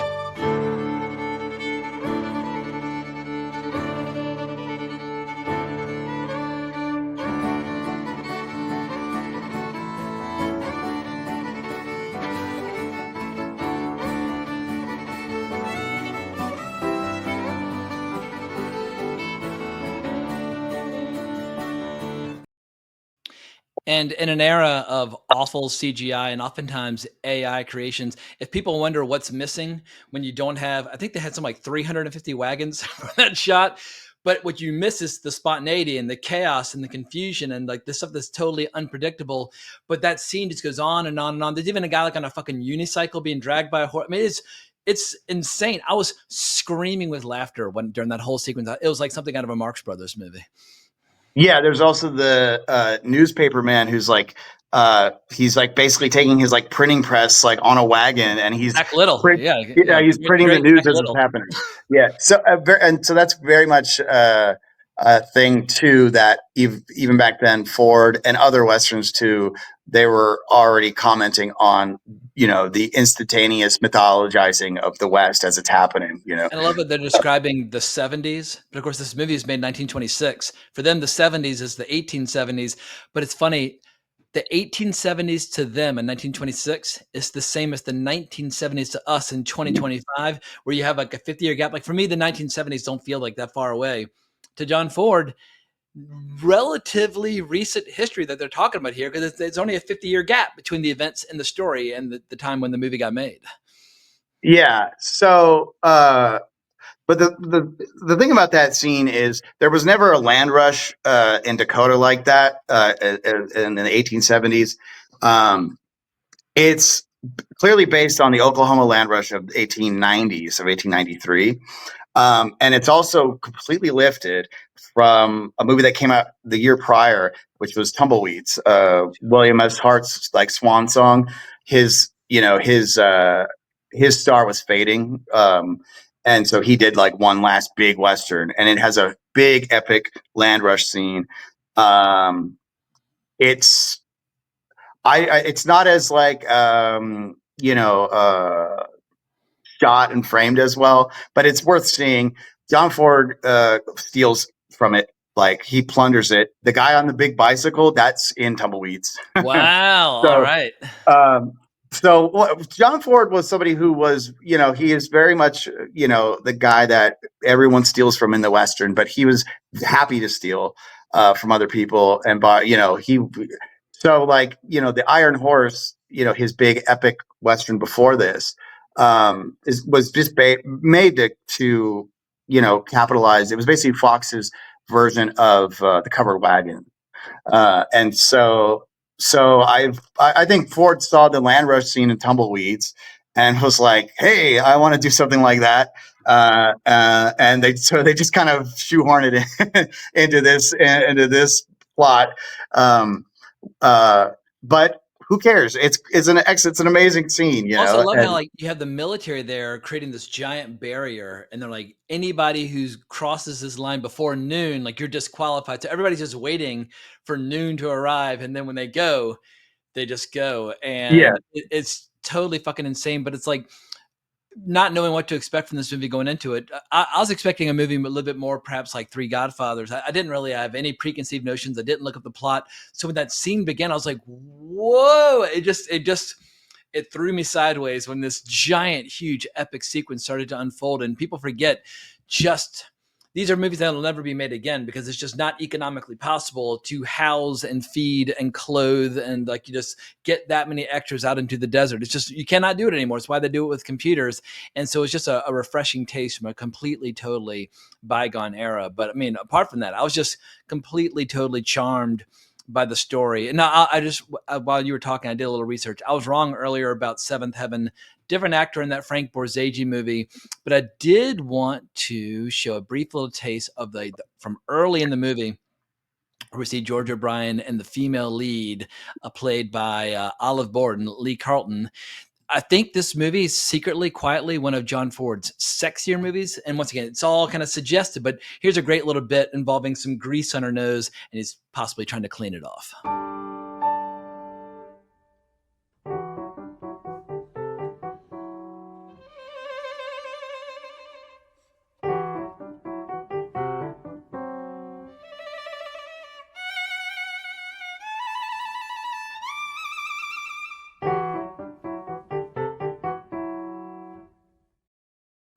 And I just love that little detail, the cowboy boot raised up underneath. And yeah, there's a lot of sexual tension throughout this. Yet another bath scene, like in Wagon Master. She has a bath scene where he thinks he's leaning back against her, but as it turns out, it's a prostitute who's got the hots for him and that sort of thing. So there's a lot of good sexual tension. And you mentioned earlier the sheriff who's promised this girl that he's going to marry her, but is not, and she's actually the sister of Bull, the leader of the bad men. So yeah, it's a very adult drama, but obviously this is pre-production code, and so they were able to tell much more frank stories. yeah. Actually, the producers wanted that bathing scene to be more sexy. Gotcha. And Ford wanted to play it for comedy because that wasn't really his thing. Um, uh, so one of the interesting things that carries over from the book into this is the whole subplot about trying to find her a husband, right? Yeah. Now, in this movie, it might be you might be a little like what, like weird. It's maybe seems a little weird. Like why are they just suddenly fixated on this, right? What they say, In we'll the find her a Marion man, even if we have to shoot him. Which the title cards in this movie are consistently hysterical from start to finish. it is hilarious. So in the novel, her she is living in Mexico with her father. And then when the revolution starts, all these whites that had settled in Mexico started getting attacked by revolutionaries, and the government was like, "Get out of there!" But he won't leave. That's why he gets killed. He gets killed by bandits. But before that scene that you're seeing where she's like falling for George O'Brien, there's a similar scene in the novel, but she's falling for like this Mexican friend of hers. And then the father's like, "You're not going to marry a Mexican." And then, this stuff happens when he gets killed and everything else. And so the three bad men, the reason that they're so intent on her getting married is because they don't want her to marry a Mexican. Gotcha. Oh yeah. So It's a the little more whole thing is, innocent in this movie. They're just looking after her in the yeah, context of the exactly. movie. The novel is very much tied into, because there's something about this movie that some might consider a bit of a contrivance, perhaps, is that these guys are so bad and ruthless. They were willing to execute people and stuff. And, Well, once they just, they're card thieves, and they're yeah, they have a habit of finding horses that don't belong to them. But let me show there are two little bits early on in the movie where they're introduced, which kind of set up what, because initially like, oh my god, they're like the four horsemen of apocalypse, but then we see they're actually very charming individuals. But here is the first clip where we first see them.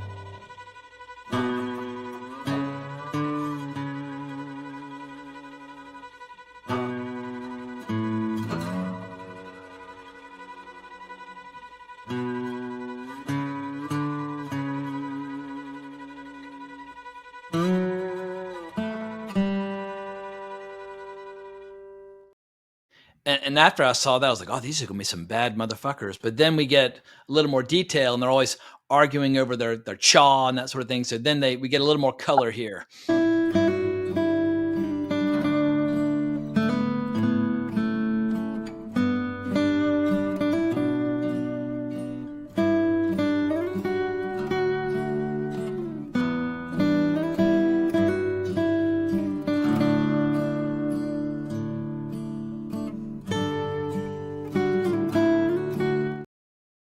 Which of course pays huge dividends at the end of the movie, where they're kind of sharing the chaw, but he still wants it back. And then he finally gives it back to him. He's like, all right, this will last you like through the last stand. But anyway, I found these three guys.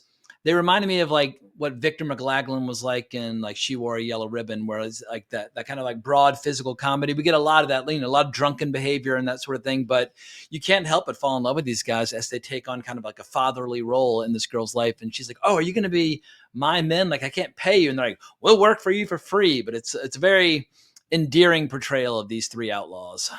yeah, there was actually a remake of this in 1931 starring Victor McLaglen Oh, called all right. There uh, you go. Yeah. Not Quite Gentlemen. I haven't seen Okay. it. I couldn't find it. I wanted to watch it before we did this. But yeah, so uh, it it might seem like a bit of a contrivance, but it's really not that far out. Like in the West, a quote unquote proper woman, people like they were like to many people like divine specimens. There's like stories of like in boom towns where it's like 99% men, or prostitutes. But if there was like a proper woman, like there's a story of like a prospector paying like $30 for a pancake made by like a proper lady. So it works. It's a little mythological and everything. The book has more actual motivation. It's just really nasty motivation. That Gotcha. the book is all basically like race pride stuff to an extent. So um but so yeah, that was a good idea on John Ford's part to change that around. But yeah, the characterization of the three bad men is pretty similar to what it is in the book, in terms of like you have like the gambler and you have like the stout guy, who in the book is named Sliver because he's short and fat, and then of course the bull character. Um, the guy who the balding guy, the one who kind of looks like Fred Mertz. Yeah. Um, what is his name is Mick something. I think isn't Uh, it just Mike? Jay. Well, the actor. Uh, Oh, gotcha. yeah, the The actor who plays actor Mike, is J. Farrell McDonald. yeah, J. Farrell McDonald here. I'm seeing on IMDb. So he first collaborated with John Ford in 1919 on a Harry Carey western that's now lost called A Fight for Love. And he made like three other movies with him in that same year. So he worked with Ford on like let me see, 25 films between 1919 and 1950. Jesus, Uh, and he's so incredible in this. he was in the Iron Horse and everything. A lot of those movies that are lost because they're from the silent era. But he's the guy who is the bartender in My Darling Clementine. Okay. He's the one who said, have you ever been in love? And he says, nope, been a bartender my whole life. So So yeah, so if you guys are wondering, this is, if you want to see more of that bartender guy, this is the Yeah, movie where he's one of the leads. a key part of the stock company. Yes, and so yeah, and so these guys, like you said, they're ruthless, but they're very lovable. And this movie is a lot like the Three Godfathers, Hell's Heroes. Ford had done a version of it called The Marked Men, and that one's lost. And so it has a lot of that same sort of idea. These guys are these guys are rough, ruthless men, and it's basically all about how this innocent creature, in this case, this beautiful woman, proper woman, or in the other movies, it's the baby and everything, and how they end up changing over the course of the movie, and how they all end up sacrificing themselves They and everything. redeem themselves. I mean, they don't change that much. One of the funniest parts of the movie is when they're terrified that she might actually make them take a bath, and like they're pouring the hot water for her, and they're looking at each other in abject terror that she might encourage them to do the same. But obviously, toward the end, when the three of them stand up side by side, it's as epic and kick-ass as anything you'll see in any other western. So here they are. It reminded me a little bit of like Conan and Subutai in the Battle of the Mound, where it's like two standing against many. Here we are toward the end of Three Bad Men, as these three guys decide to take their final stand.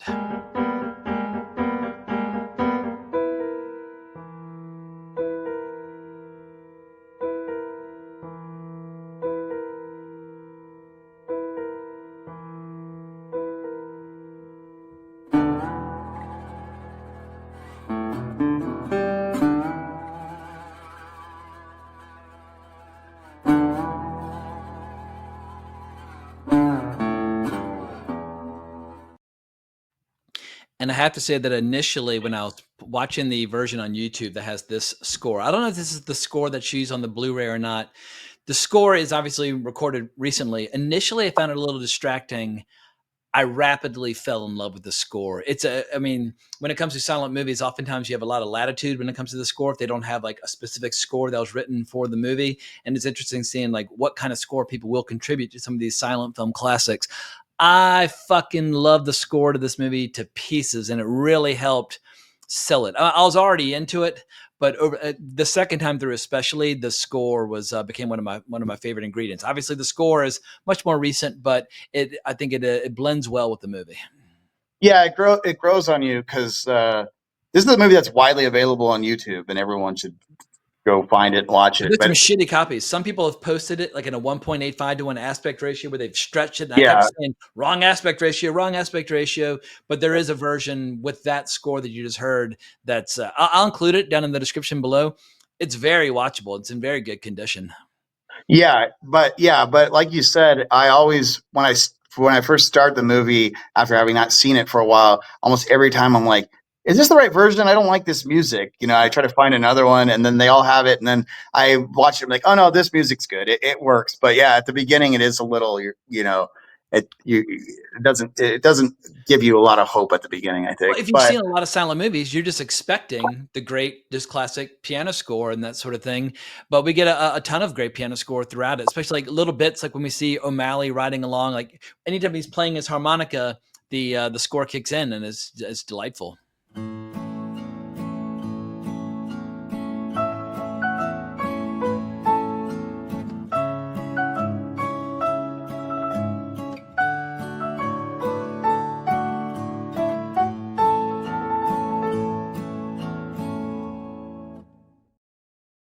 I love his character throughout. He's one of my favorite moments of the movie by far is when he's in a saloon. Millie runs upstairs.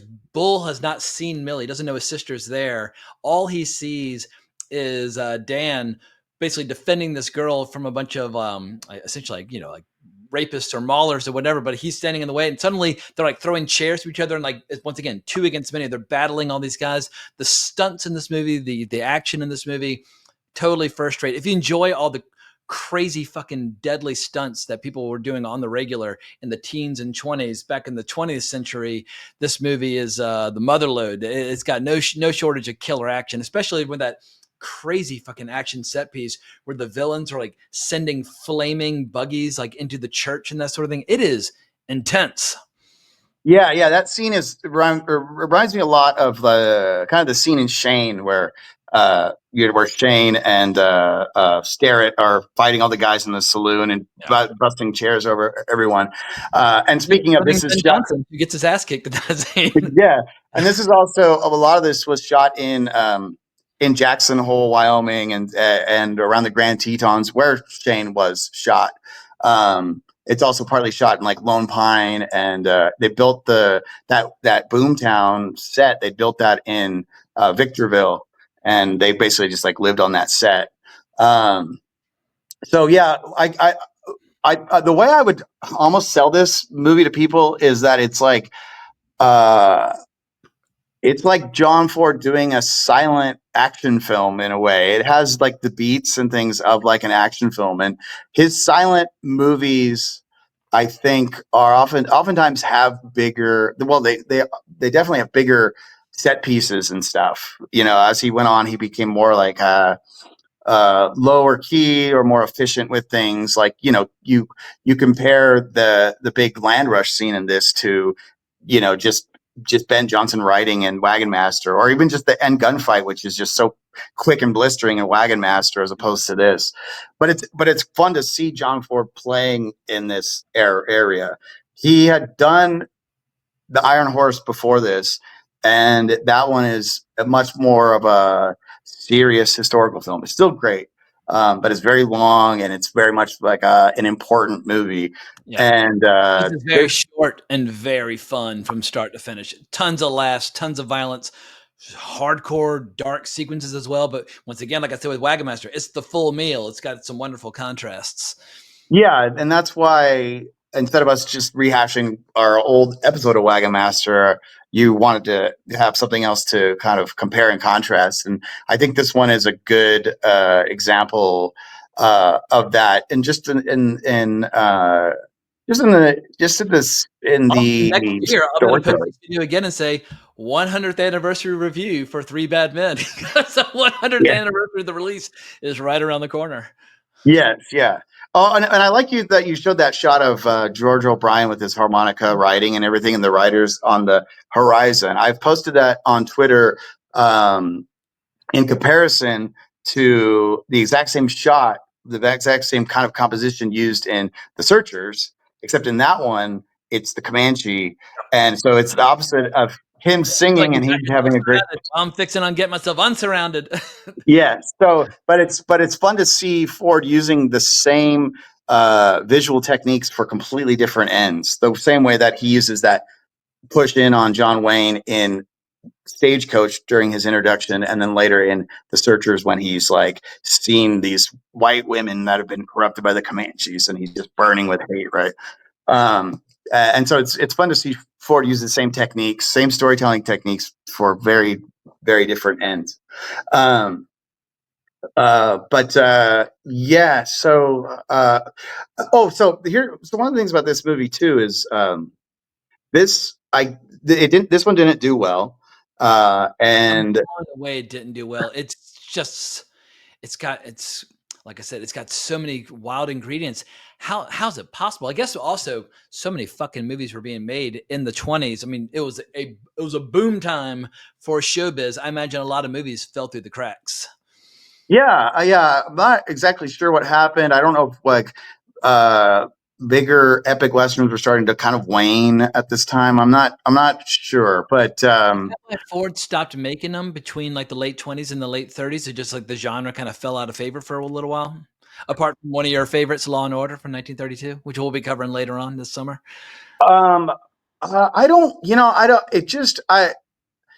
I don't, until the Western really took over, I think in the 50s, I think it's always been a little looked at as, like uh, a bit of a lesser genre. I don't know. But for me, there's a lot of great 30s, 20s and 30s Westerns, whether it's Hell's Heroes, whether it's the second Three Godfathers, whether it's Viva Villa. Law and Order, like you said. I mean, there's like the 30s there's a ton of great 30s westerns. So I think it's a bit of a I don't know if they were necessarily super popular, all of them, until 1939, when you get Stagecoach, Jesse James, Dodge City, all these big ones. But what happened on this movie is this one got chopped up, apparently. Gotcha. What is her name? Bonner? You could almost make like 4 or 5 short films out of it. I mean, you would lose a lot, but it does feel like little vignettes or little novellas within a big giant story, where it's like it's got different chapters like in a book, but I think they all go together very, very well. Yeah, Priscilla Bonner, who played Millie, the sister of Bull. She said the picture John Ford made wasn't the one that reached the screen. I was told that Ford got very angry about what was done to the picture and wanted his name taken off it.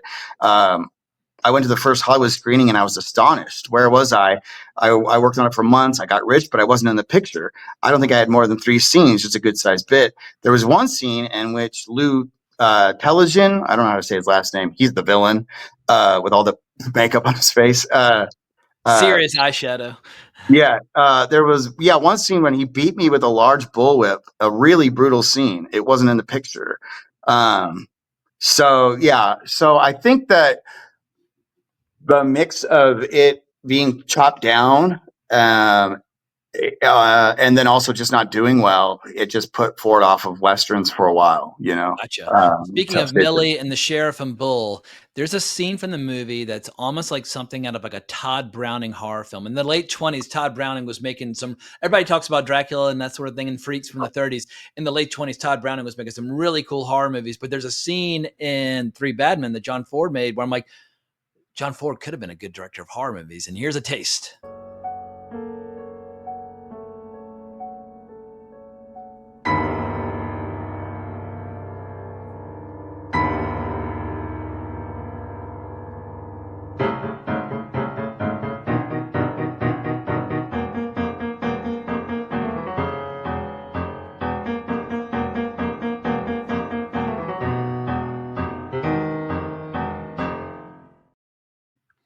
I mean, that's just a small sample of a much larger action scene. But when you see something like that, you're like, yeah, John Ford, he's stretching out his muscles creatively and giving us a lot of different emotions over the course of this movie. Yeah, and then later in that scene that you mentioned, when the place is all on fire and they're evacuating everyone, there's a part where they tag a baby. This one's a dummy, not like in the land rush scene, but they just throw it out. Did you notice that part? They're like evacuating when they just throw it. I'm like, what the hell? And there are weird little lines when they're helping people out, like from the burning building. And I think is it Mike or is it the other one who says, it's getting stuffy in here with all this smoke and love, I'm leaving. I'm like, that's a very strange, like, comedic line to kind of throw in there. But I love the title cards scattered throughout it. And I apologize. I know sometimes you get thrown off if I play too many clips, but because I'm allowed to put these clips on YouTube, I got a little carried away. Here's another example of the great title cards scattered throughout when they introduced the journalist Zach Little. And this title card just had me screaming with laughter. Yeah.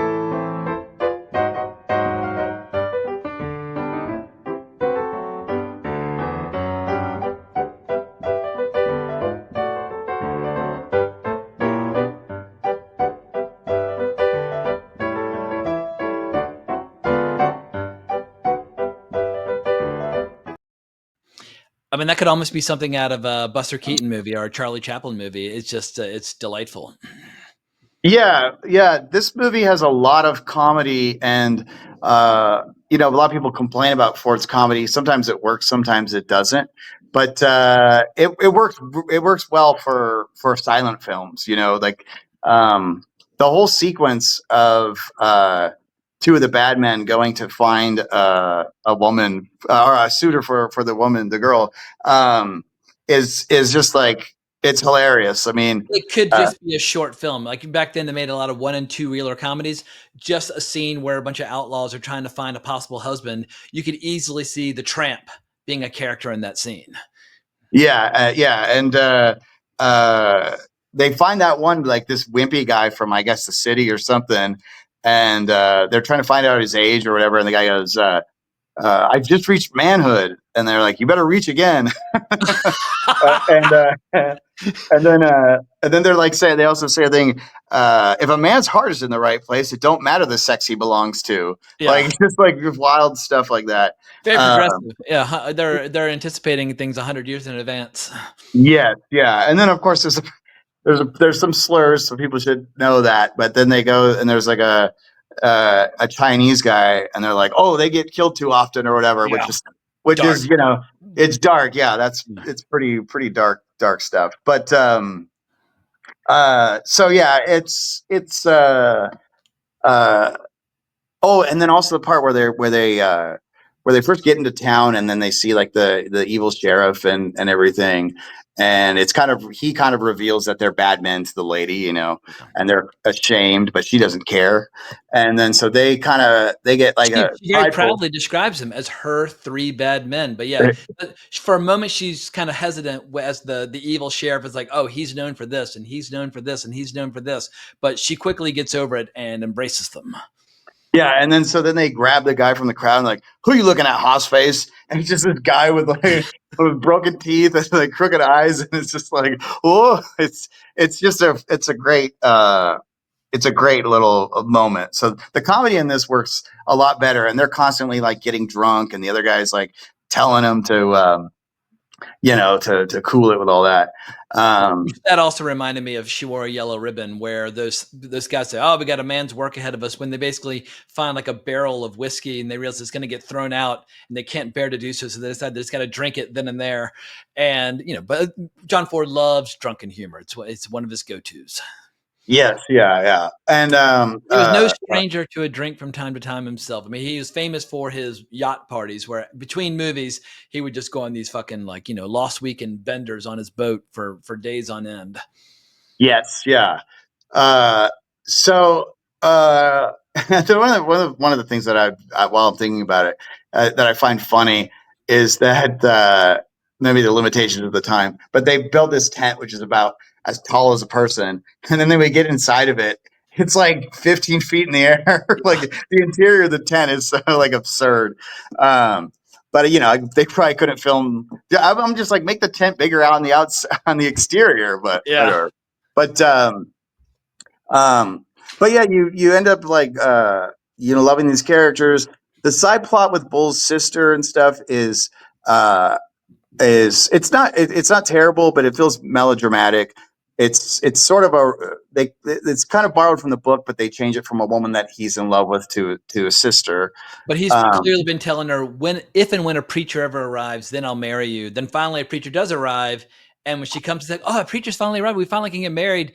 He does this moment where he kind of like closes his like nail-studded like wooden slat, and she's like clawing at it, and she realizes, yeah, he's just been putting her on for every step of the way. So yeah, I like that subplot, but it's not the main draw of the story.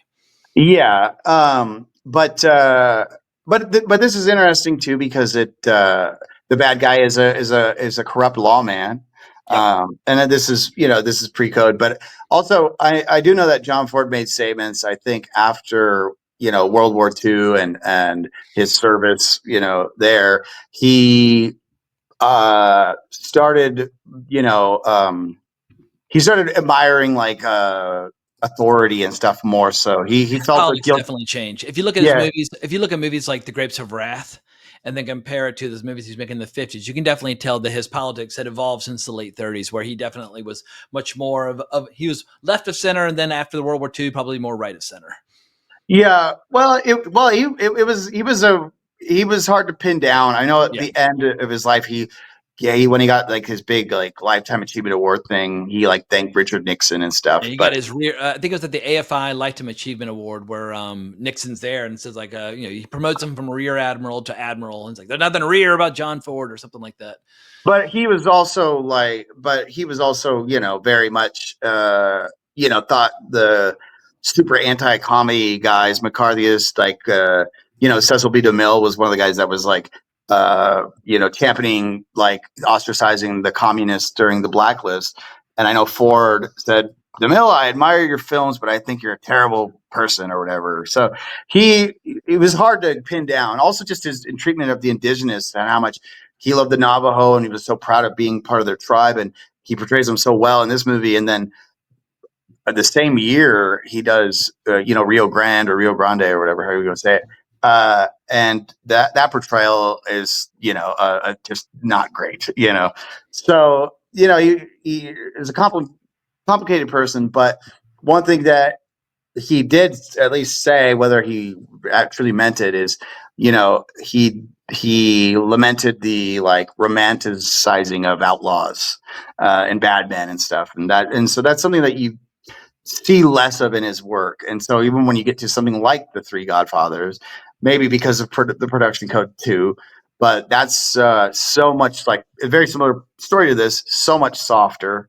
Yeah. And also so much softer to the other adaptations, Hell's Heroes and then the 36 version. So that's just an interesting aspect of it. But, having this corrupt lawman and everything, and the good guy wears a black hat and the bad guy wears a white hat. Get that shit out of here. Okay? It's like people watch like 30 serials or Or seen they watch a cowboy show like movies. Westworld on HBO, and they get locked in on these ideas. And Yeah, I fallen victim to it as well from time to time, and you've had to correct me gently, chide me gently. yeah. But anyway, I won't go too far in that direction. But this is a But great example where of the white hats and black hats not falling into their traditional norms, as people like to think of them. yeah. So, but that sister subplot, if Lucille Bonner, that's her name, right? I keep forgetting. But if what she's saying is true, and she's just not upset that her scenes got cut, this whipping scene, and that subplot might have been better developed in the actual film before it got And there's chopped never up. been an We don't actor know. alive who doesn't want to have more scenes in the movie. James Caan, on the night of the premiere of The Godfather, walked up to Robert Evans, and Robert Evans was like, all right, here he comes. He's going to just thank me for giving him this great opportunity. And he's like, you cut my whole fucking part out. And he's like, oh, yeah, actors are going to be actors. And that's like, all James Caan could think about was after seeing The Godfather, you cut my whole fucking part out. So. But so and there's a lot of fun stuff too with like that wimpy guy later joins up with the corrupt sheriff and then starts wearing an outfit just like him. It's just there's great little touches there. But Well, speaking of great little touches, I got to show the baby shot, but I wanted to tee it up with a quote by John Ford from Bogdanovich's book. And he was talking about the making of, and I don't want to read the whole thing, but he says, hang on, doo-doo-doo. For example, the incident of snatching the baby from under the wheels of a wagon actually happened, and the newspaper man who rode along with his press printing the news all through the event, that really happened. Once again, who knows what really happened? We did a hell of a land rush. It was on level ground, and they whipped the horses up hundreds of wagons. You could pick them up cheap then, going at full tilt. It was really fast. We did the whole sequence in 2 days. They cut bits of it into several other pictures. I see it on TV all the time. So here's the infamous baby shot, which is pretty goddamn spectacular.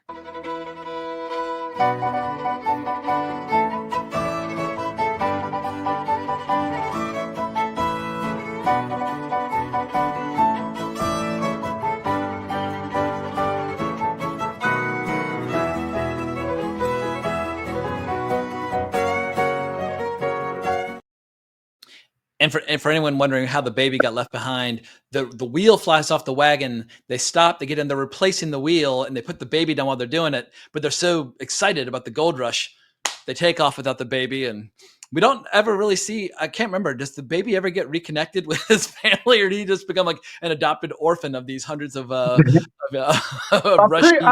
pretty sure they bring the baby back to them. It's a fucking insane sequence. It's complete and total chaos. Wagons tipping over, horses falling, people falling. Never has there been a more like electric depiction of human greed than that sequence. And it just goes on and on and on. And it's, like I said, it's from a bygone era where Hollywood would never dream of doing this kind of shit. I'm amazed that everybody fucking survived the experience. It's just fucking insane. Yeah. So John Ford claims that the baby was the child of a stuntman, Okay. And I think the mother she'd like driven one of the wagons in the big sequence and everything. John Ford claims that she knew what was going to happen and suggested that her husband would be the one to pick the baby up. There was a prop guy who worked on the film that said that's not true. She went into town. She didn't know what was going. She didn't know that was happening at all. And everyone was worried because a lot of these writers were trying to impress John Ford, and they were worried that they would just like go at this crazy speed. The guy who picks the baby up, if something seemed to have gone wrong, he was in a car, I think, driving by, or a truck or something. Which is still dangerous to do. I mean, like, yes, you're still picking up a baby on the run. So he was supposed to, if anything happened, he was going to jump on the baby and basically be trampled himself to protect the baby. I mean, if you do watch the scene, Ford cuts back and forth, so he shows them coming towards the baby, and there's distance, and there's really about like 2 or 3 guys that seem to actually be getting close to the baby. But then he cuts in these other crowd shots, so you kind of feel that a whole crowd is actually coming towards the baby as opposed to like a few guys. But it is still a very wild, hair-raising scene. Yeah. And it's the highlight of many, many crazy things happening over the course of that entire sequence. Yeah, and outside of John Ford just kind of lifting it from Tumbleweeds, because he probably was like, that's pretty cool, The movie Cimarron, the Western Cimarron, which later won Best Picture. 29 or 30 or something like that? Yeah, 30. Also has like, not identical, but another land rush scene, and it also has a guy on a bike and everything. So, and that one's also a great sequence too. But you see what John Ford is doing. There's a little bit of outside of just the simplicity of the story with the 3 bad men and stuff. It is at the beginning of this one, right, where there's all the people coming into the boomtown, and he shows these natives like going like, oh shit, right? There's just like a quick sort of aside, So this movie also has like, even back then, there's an acknowledgement of the natives getting pushed out and everything. And so even though this big land rush never happened, it's kind of a background thing. And like you said, it is a huge. It is showing like the greed, the manifest destiny greed kind of thing. It reminds me of all the crazy women in 7 Chances when they find out that Buster Keaton's character is going to inherit like $10 million if he gets married by like noon the next day. And it's just like thousands of women chasing him around, like, throwing rocks at him, trying to knock him unconscious so they can marry him. The 1920s was a different time, and the humor is much more aggressive. And every time it blows my mind, every time I kind of rediscover a great classic from the 20s, like, how come I don't watch more movies from the 1920s? Because they're just so completely, utterly unlike anything being made literally 100 years later. So I just had an absolute blast stepping back into this period. And there's still so many essentials from this decade that have been on my like kind of must watch list since like the late 90s. And it's just time. I mean, I'm not going to live forever. It's time for me to watch some of these fucking movies, like The Iron Horse. I've never seen The Iron Horse. It's time for me to watch it.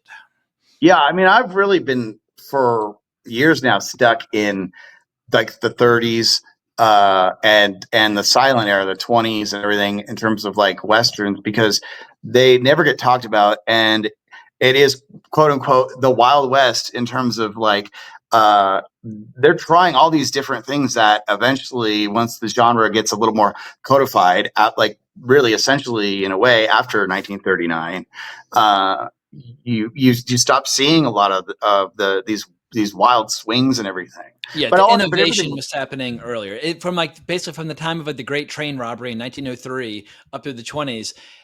Every single year saw like these giant seismic leaps forward in terms of filmmaking technique and technology. And these days, if you watch a movie from 2015 versus 2025, you're not going to see a whole hell of a lot of innovation, unless it's like whatever's the reverse of innovation, the kind of degradation of like techniques seeming to like to fall to pieces and fall backwards as like people seem to be less adept than ever. It's like, how come people are getting worse at filmmaking? It seems like, but in the 1920s, every single year, it's like, oh my God, like the technique is just evolving at such a rapid clip.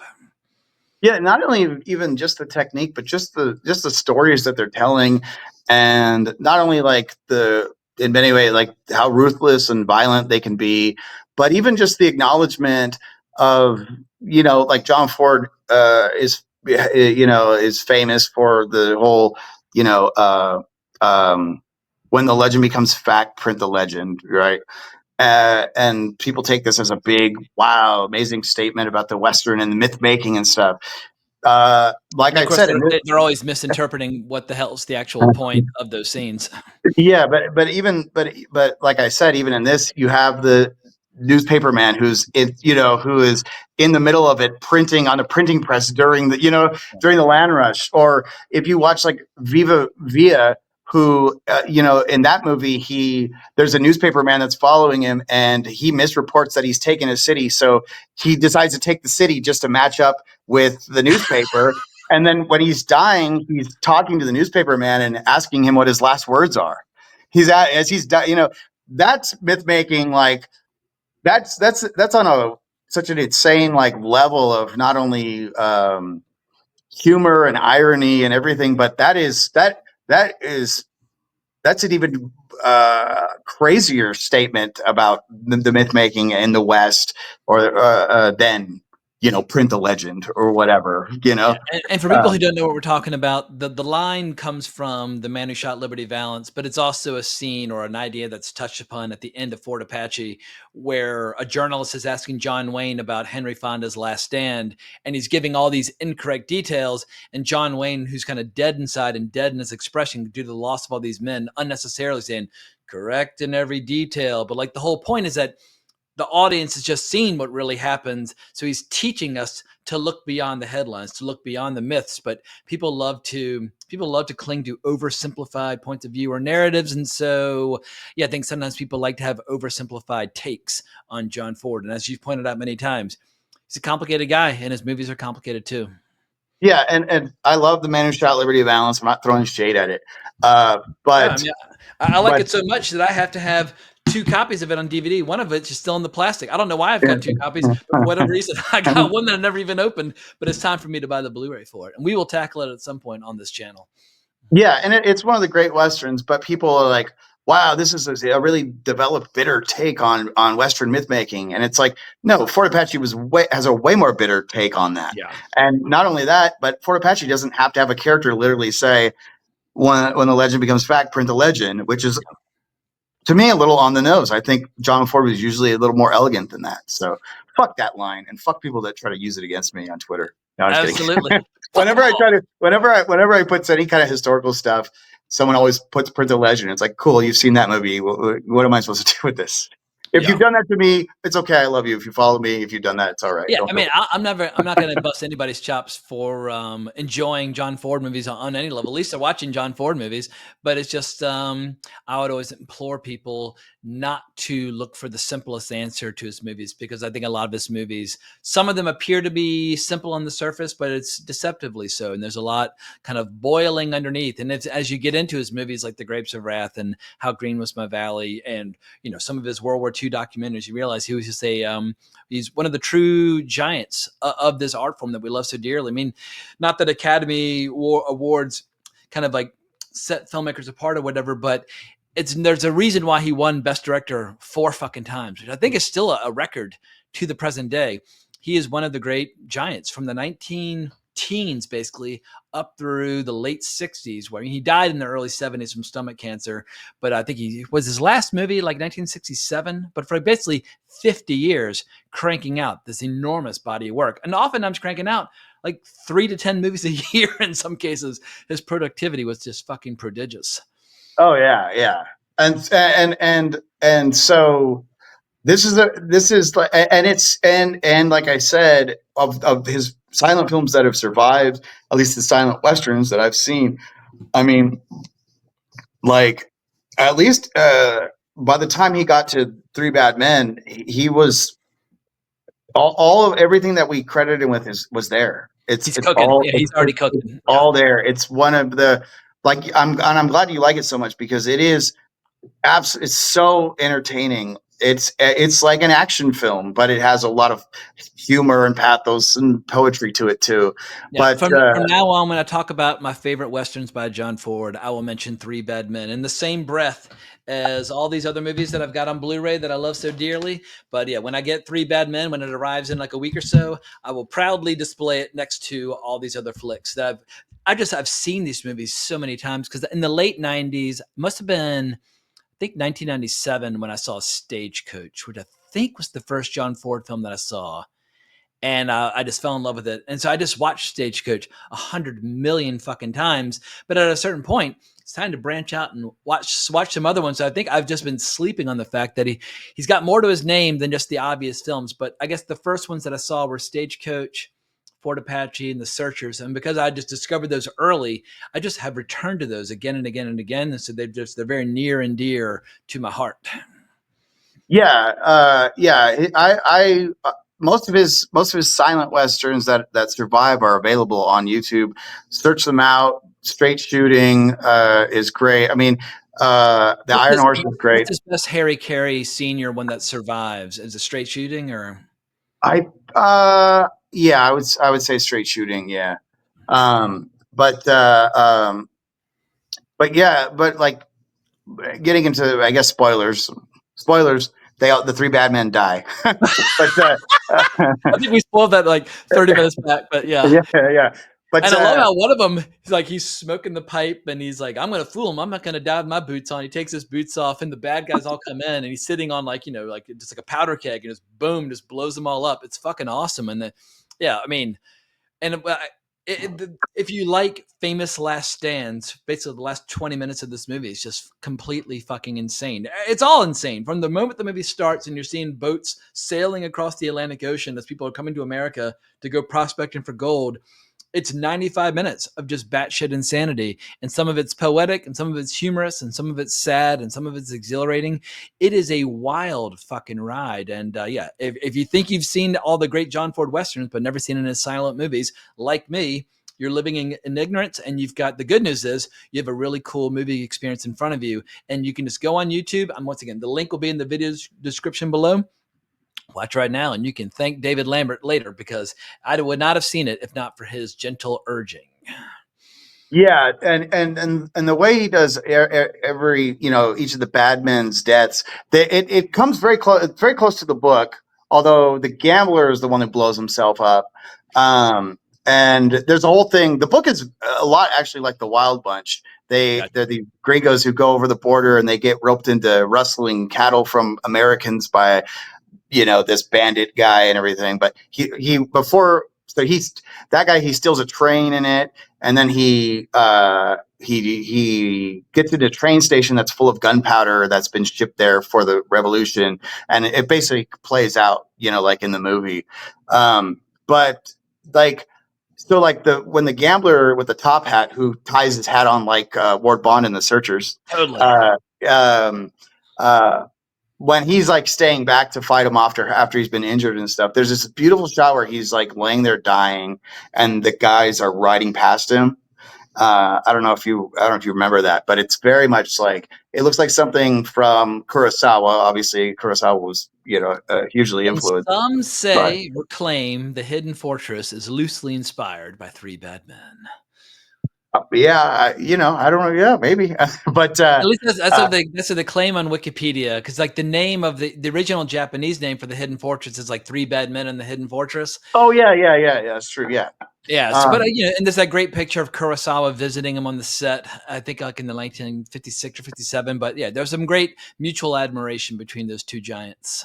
Yeah, I got to see Hidden Fortress again. It's been like a decade, but it's also that him dying there as they ride past is very much like L.Q. Jones' death in Ride the High Country. It's a very like just a poetic image, and it's beautiful.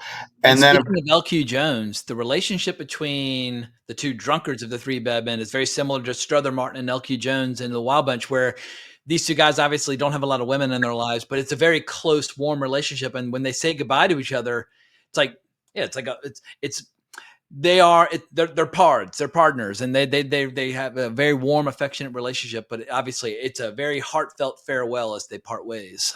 Yeah. The gambler, like he basically they pull cards, they draw cards to see who's going to stay behind, and I think it suggests the gambler kind of cheats, so he's the one that has to stay behind. And like you mentioned, the other guy who's like holed up in that little cabin with all the gunpowder and everything, shooting him down and carving a notch on his pistol. And then, when they come in, he's like, "You got a light," and then he blows them all up. It's like right out of an action film, but it comes from the book. But yeah, you're moved the whole way. These weird fellas, and they're all dressed so interesting. The guy's got the weird these three cap. lovely little chaps. They're introduced in such a menacing fashion, but yeah, they got hearts of gold, all three of them. Yes, yeah, and so and both of these movies we should probably talk about the cinematographers. This one was George Schneiderman, and he shot like the Iron Horse, and he shot like tons of Ford's early films. And then on Wagon Master, the cinematographer is, what is his name? It's kind of let me see, I got it right here. Burt Glennon, and he shot the Scarlet Empress. I And fucking love the Scarlet Empress, the Joseph von Sternberg film. yeah, and he's the guy who shot. So he's the guy who shot Wagon Master, but he also shot like Stagecoach, Drums Along the Mohawk, Rio Grande. So and on both these movies, we got to talk about we have to at least give some credit to the cinematographers, because absolutely, it's wonderful that John stuff. Ford shot films with the eye of a poet, but he had some help. There's a reason why he used the same crew over and over and over again, because they had a great working relationship. And so his writers and his DPs and his scripts and his electrics and his composers, he had a team, and that team would evolve over time. But goddamn it, I would never want to be on the bottom of the barrel. And if people want to know what I mean by I say with the bottom of the barrel, watch the Peter Bogdanovich doc directed by John Ford. He just always, at least late in life, would have some person on the set that he was kind of picking on, and they would be at the bottom of the barrel. And if you were down there, he would fuck with you relentlessly. It was not a fun place to be. And then there was something about shit. I lost my train of thought. There's something about Wagon Train. The show Wagon Train, which is loosely inspired by Wagon Master. Yeah. Oh no, but that is true. Wagon Train is basically kind of inspired by Wagon Master. It stars Ford directed an episode of Wagon Train as well. Yes, yeah, it stars Ward Bond. Starred Ward Bond, and it the episode that Ford directed uses footage from Wagon Master. Gotcha. That's what I was going to say. So in Wagon Master, we of course get Francis Ford, who was John Ford's older brother, who was given no lines, almost as the younger brother, kind of putting the older brother in his place. He's just kind of a dumb drunk banging that drum. But starting with like Stagecoach onward, you can tell that John Ford is almost like getting revenge on his big bro by always kind of casting him as like a drunken mute idiot. Because in the teens, Francis Ford apparently was fond of putting Jack in his place when he first was getting started.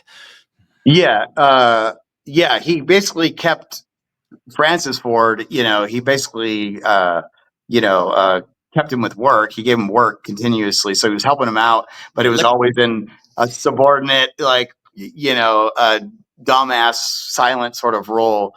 But there's one. But at the same time, Ford would praise his brother, because his brother started directing movies first. Yeah. I think like 12 or 13 years older. He got started in Hollywood first, and then John came out after. And John Ford obviously eclipsed his brother, but in the 19 teens, Francis was a bigger deal than John. Yeah, like I think he'd like not seen his family for like 7 years. They hired someone, I think, to find him, or they finally saw a movie or something that he was in. But Ford talks about how he did everything in his movies with the camera that everyone does today. He was already doing it, and I don't know how many of Francis Ford's movies survived, but there is a Western.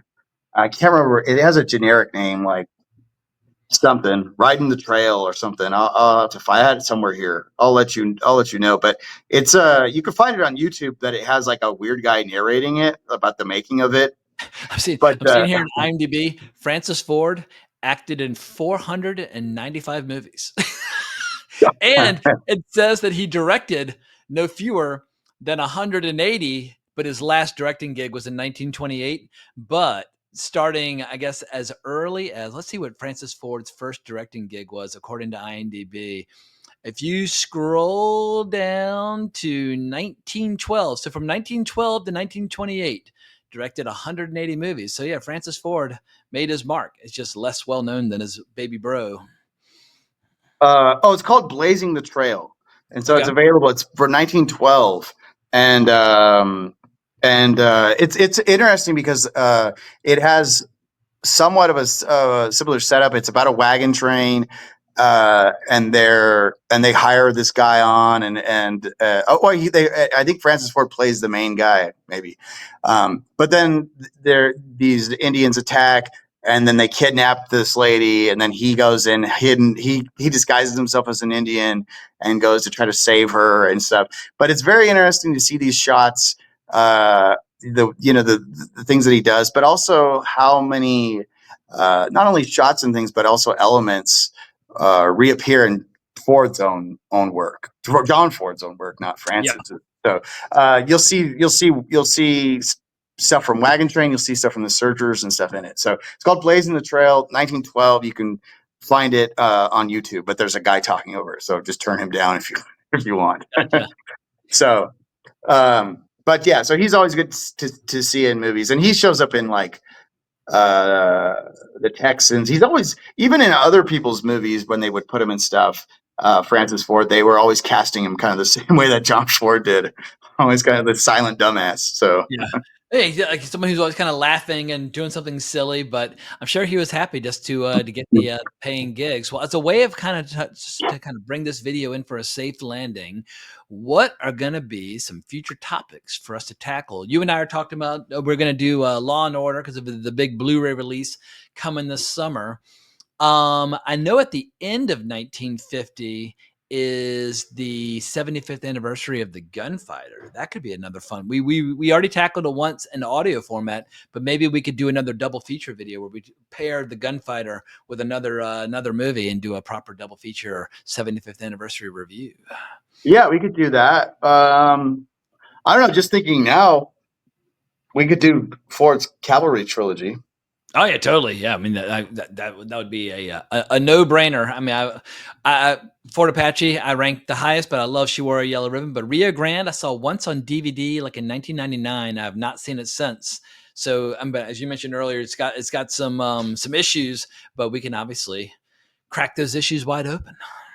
Yeah, I think that would be an interesting topic. Cavalry westerns are not my favorite kind of subgenre of the western. They're kind of You don't half have a western. uniform in your closet and sing the song and do cavalry cosplay. No, they're little. They're kind of like half. Oftentimes they're half western, half war film. Yeah, There's something about westerns that is about like individuality. So the structure of the military in a way maybe almost works against that. But Ford's cavalry movies are obviously great, and Fort Apache is one of the great westerns, totally. and She Wore a Yellow Ribbon is one of the most gorgeous movies. But yeah, I need to see Rio Grande again too. I remember it being it's still good, but I remember it doesn't treat the indigenous very well. Yeah, and it's got Maureen O'Hara in it, and yeah, she's always fantastic, and yeah, it's got its qualities. I just remember it. There's a reason why I've seen She Wore a Yellow Ribbon like 2 or 3 times, and I've seen Fort Apache like 5 or 6 times, and yeah, Rio Grande I've only seen once. So. Yeah. So, Well, let's plug and promote some of the things that you're working on. Where can people find you if they want to check out some of your art, whether it's naked ladies or old cowboys or whatever the case may be? How can they support your endeavors? Any podcasts that you're working on with the Pink Smoke Boys or anything like that? What is happening? It's time to let everybody know everything you're doing. on Twitter, Blue Sky, Instagram. I don't really use Facebook, so it's probably not the best to find me there. I'm under David Lambert Art. Oh, also on Patreon under David Lambert Art. So yeah, you can find my stuff there. I recorded an episode of the Pink Smoke that I don't know when it will come out, but a few weeks ago, and that one is about Wyatt Earp movies without Wyatt Earp. All right. Yeah, so Interesting topic. we do tackle Law and Order there, but also Warlock, 40 Guns, a lot of movies that are obviously based on Wyatt Earp, but they change all the names and Gotcha. everything. So, Yeah, 40 uh, Guns kicks much ass. I think we included that in our Wyatt Earp podcast we did years ago, even though it's not him. yes, yeah. I think you insisted. I So, just Samuel Fuller yeah, enthusiast. Yeah, whether it was war films or westerns or just like weird kinky sex films or insane asylum movies in the 50s and 60s up through I guess the early 80s. Yeah, Samuel Fuller was a unique storyteller. yeah. So that'll be Even the one of Yakuza the movies like I'm totally blanking. What's the film with Robert Ryan? Tony Stella's going to kill me for forgetting the name of that. Hang on one sec. Robert Ryan Oh, you're talking about Samuel House of Bamboo. The Yakuza one or Yeah, House of something? Bamboo. Yeah, Yeah. Yeah, I couldn't remember the title either. Yeah. Oh, you know Uh, what? I just saw online. I've got a list of movies by release date. In November of 1950, Rio Grande was released. We could do a Cavalry Trilogy video for the 75th anniversary of Rio Grande. That might be something we could do later in the year. yeah, that sound I'd be down for that for sure. But but my Twitter, it's and Blue Sky, it's there's a lot of stuff about real Old West history. There's a lot of stuff comparing Old West history and westerns. A lot of stuff about westerns, behind the scenes stuff. Also, just the comparing and contrasting. I show a lot of stuff about old westerns that do things that we often attribute to later westerns, because I Got don't believe in the idea of a revisionist western. I think they're all revisionist westerns. The genre has always been in revision, people and who don't like watching a lot of westerns love the term revisionist western. That's what I've noticed. It's like every good western they see, oh, it's a revisionist western. It's like, all right, fine. I'm glad you're excited, but yeah, but I think people approach it like they assume they have a limited view of the western, but they also assume everyone else does.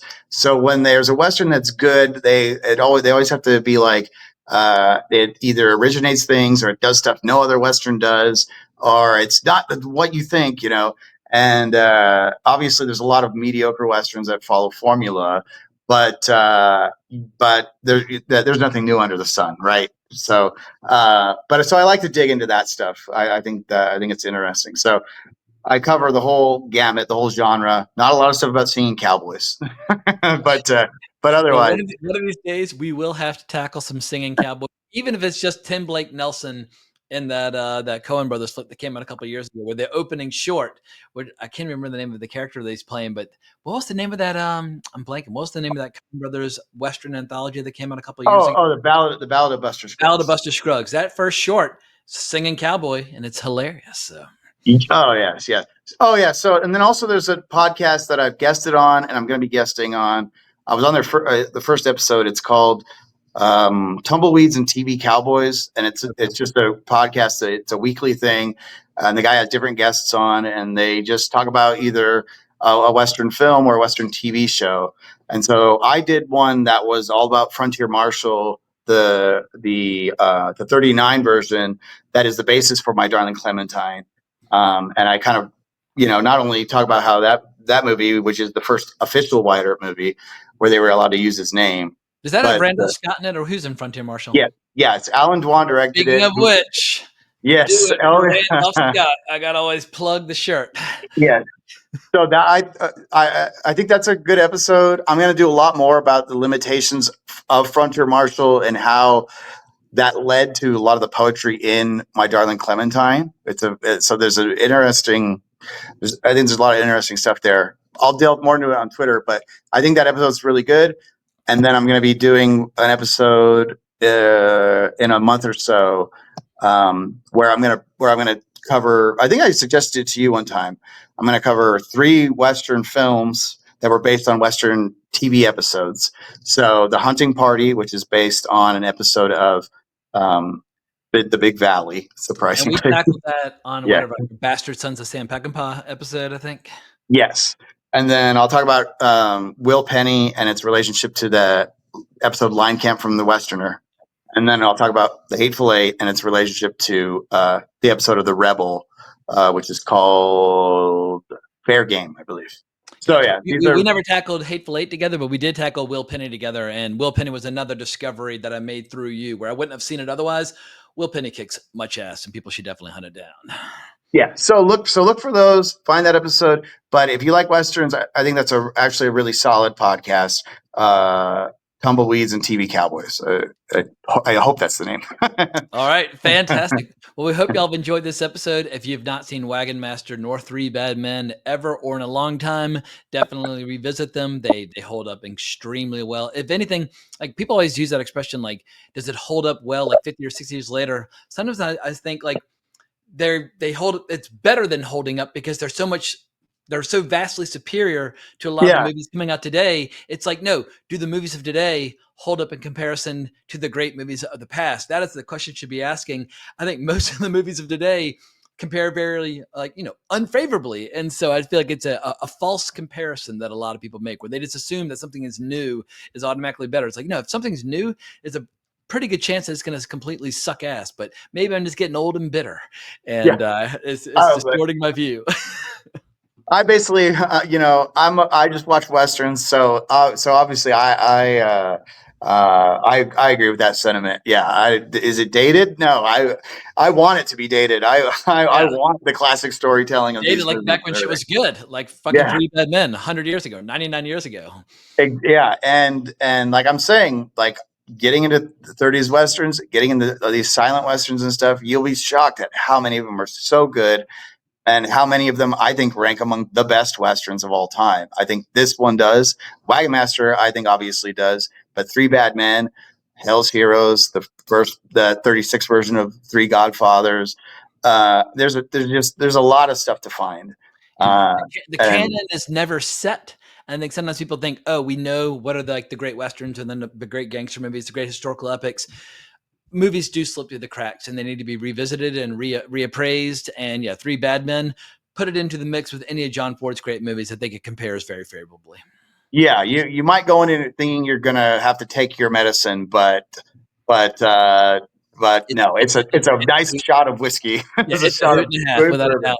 Well, we hope y'all have enjoyed this video. Remember to like, subscribe, hit the notification bell, and hunt down David Lambert and all of his platforms. And definitely check out all of his various ongoing projects within the Western genre. And I look forward to my next excuse for tackling the Western genre with him when we review the Blu-ray release of Law and Order later on this summer. But we hope y'all have enjoyed the show. I think I've said that 3 times now, so it's time to stop saying it. But more importantly, as always, onwards and up. Ain't like it used to be, but it'll do. You know how to whistle, don't you, Steve? You just put your lips together and blow.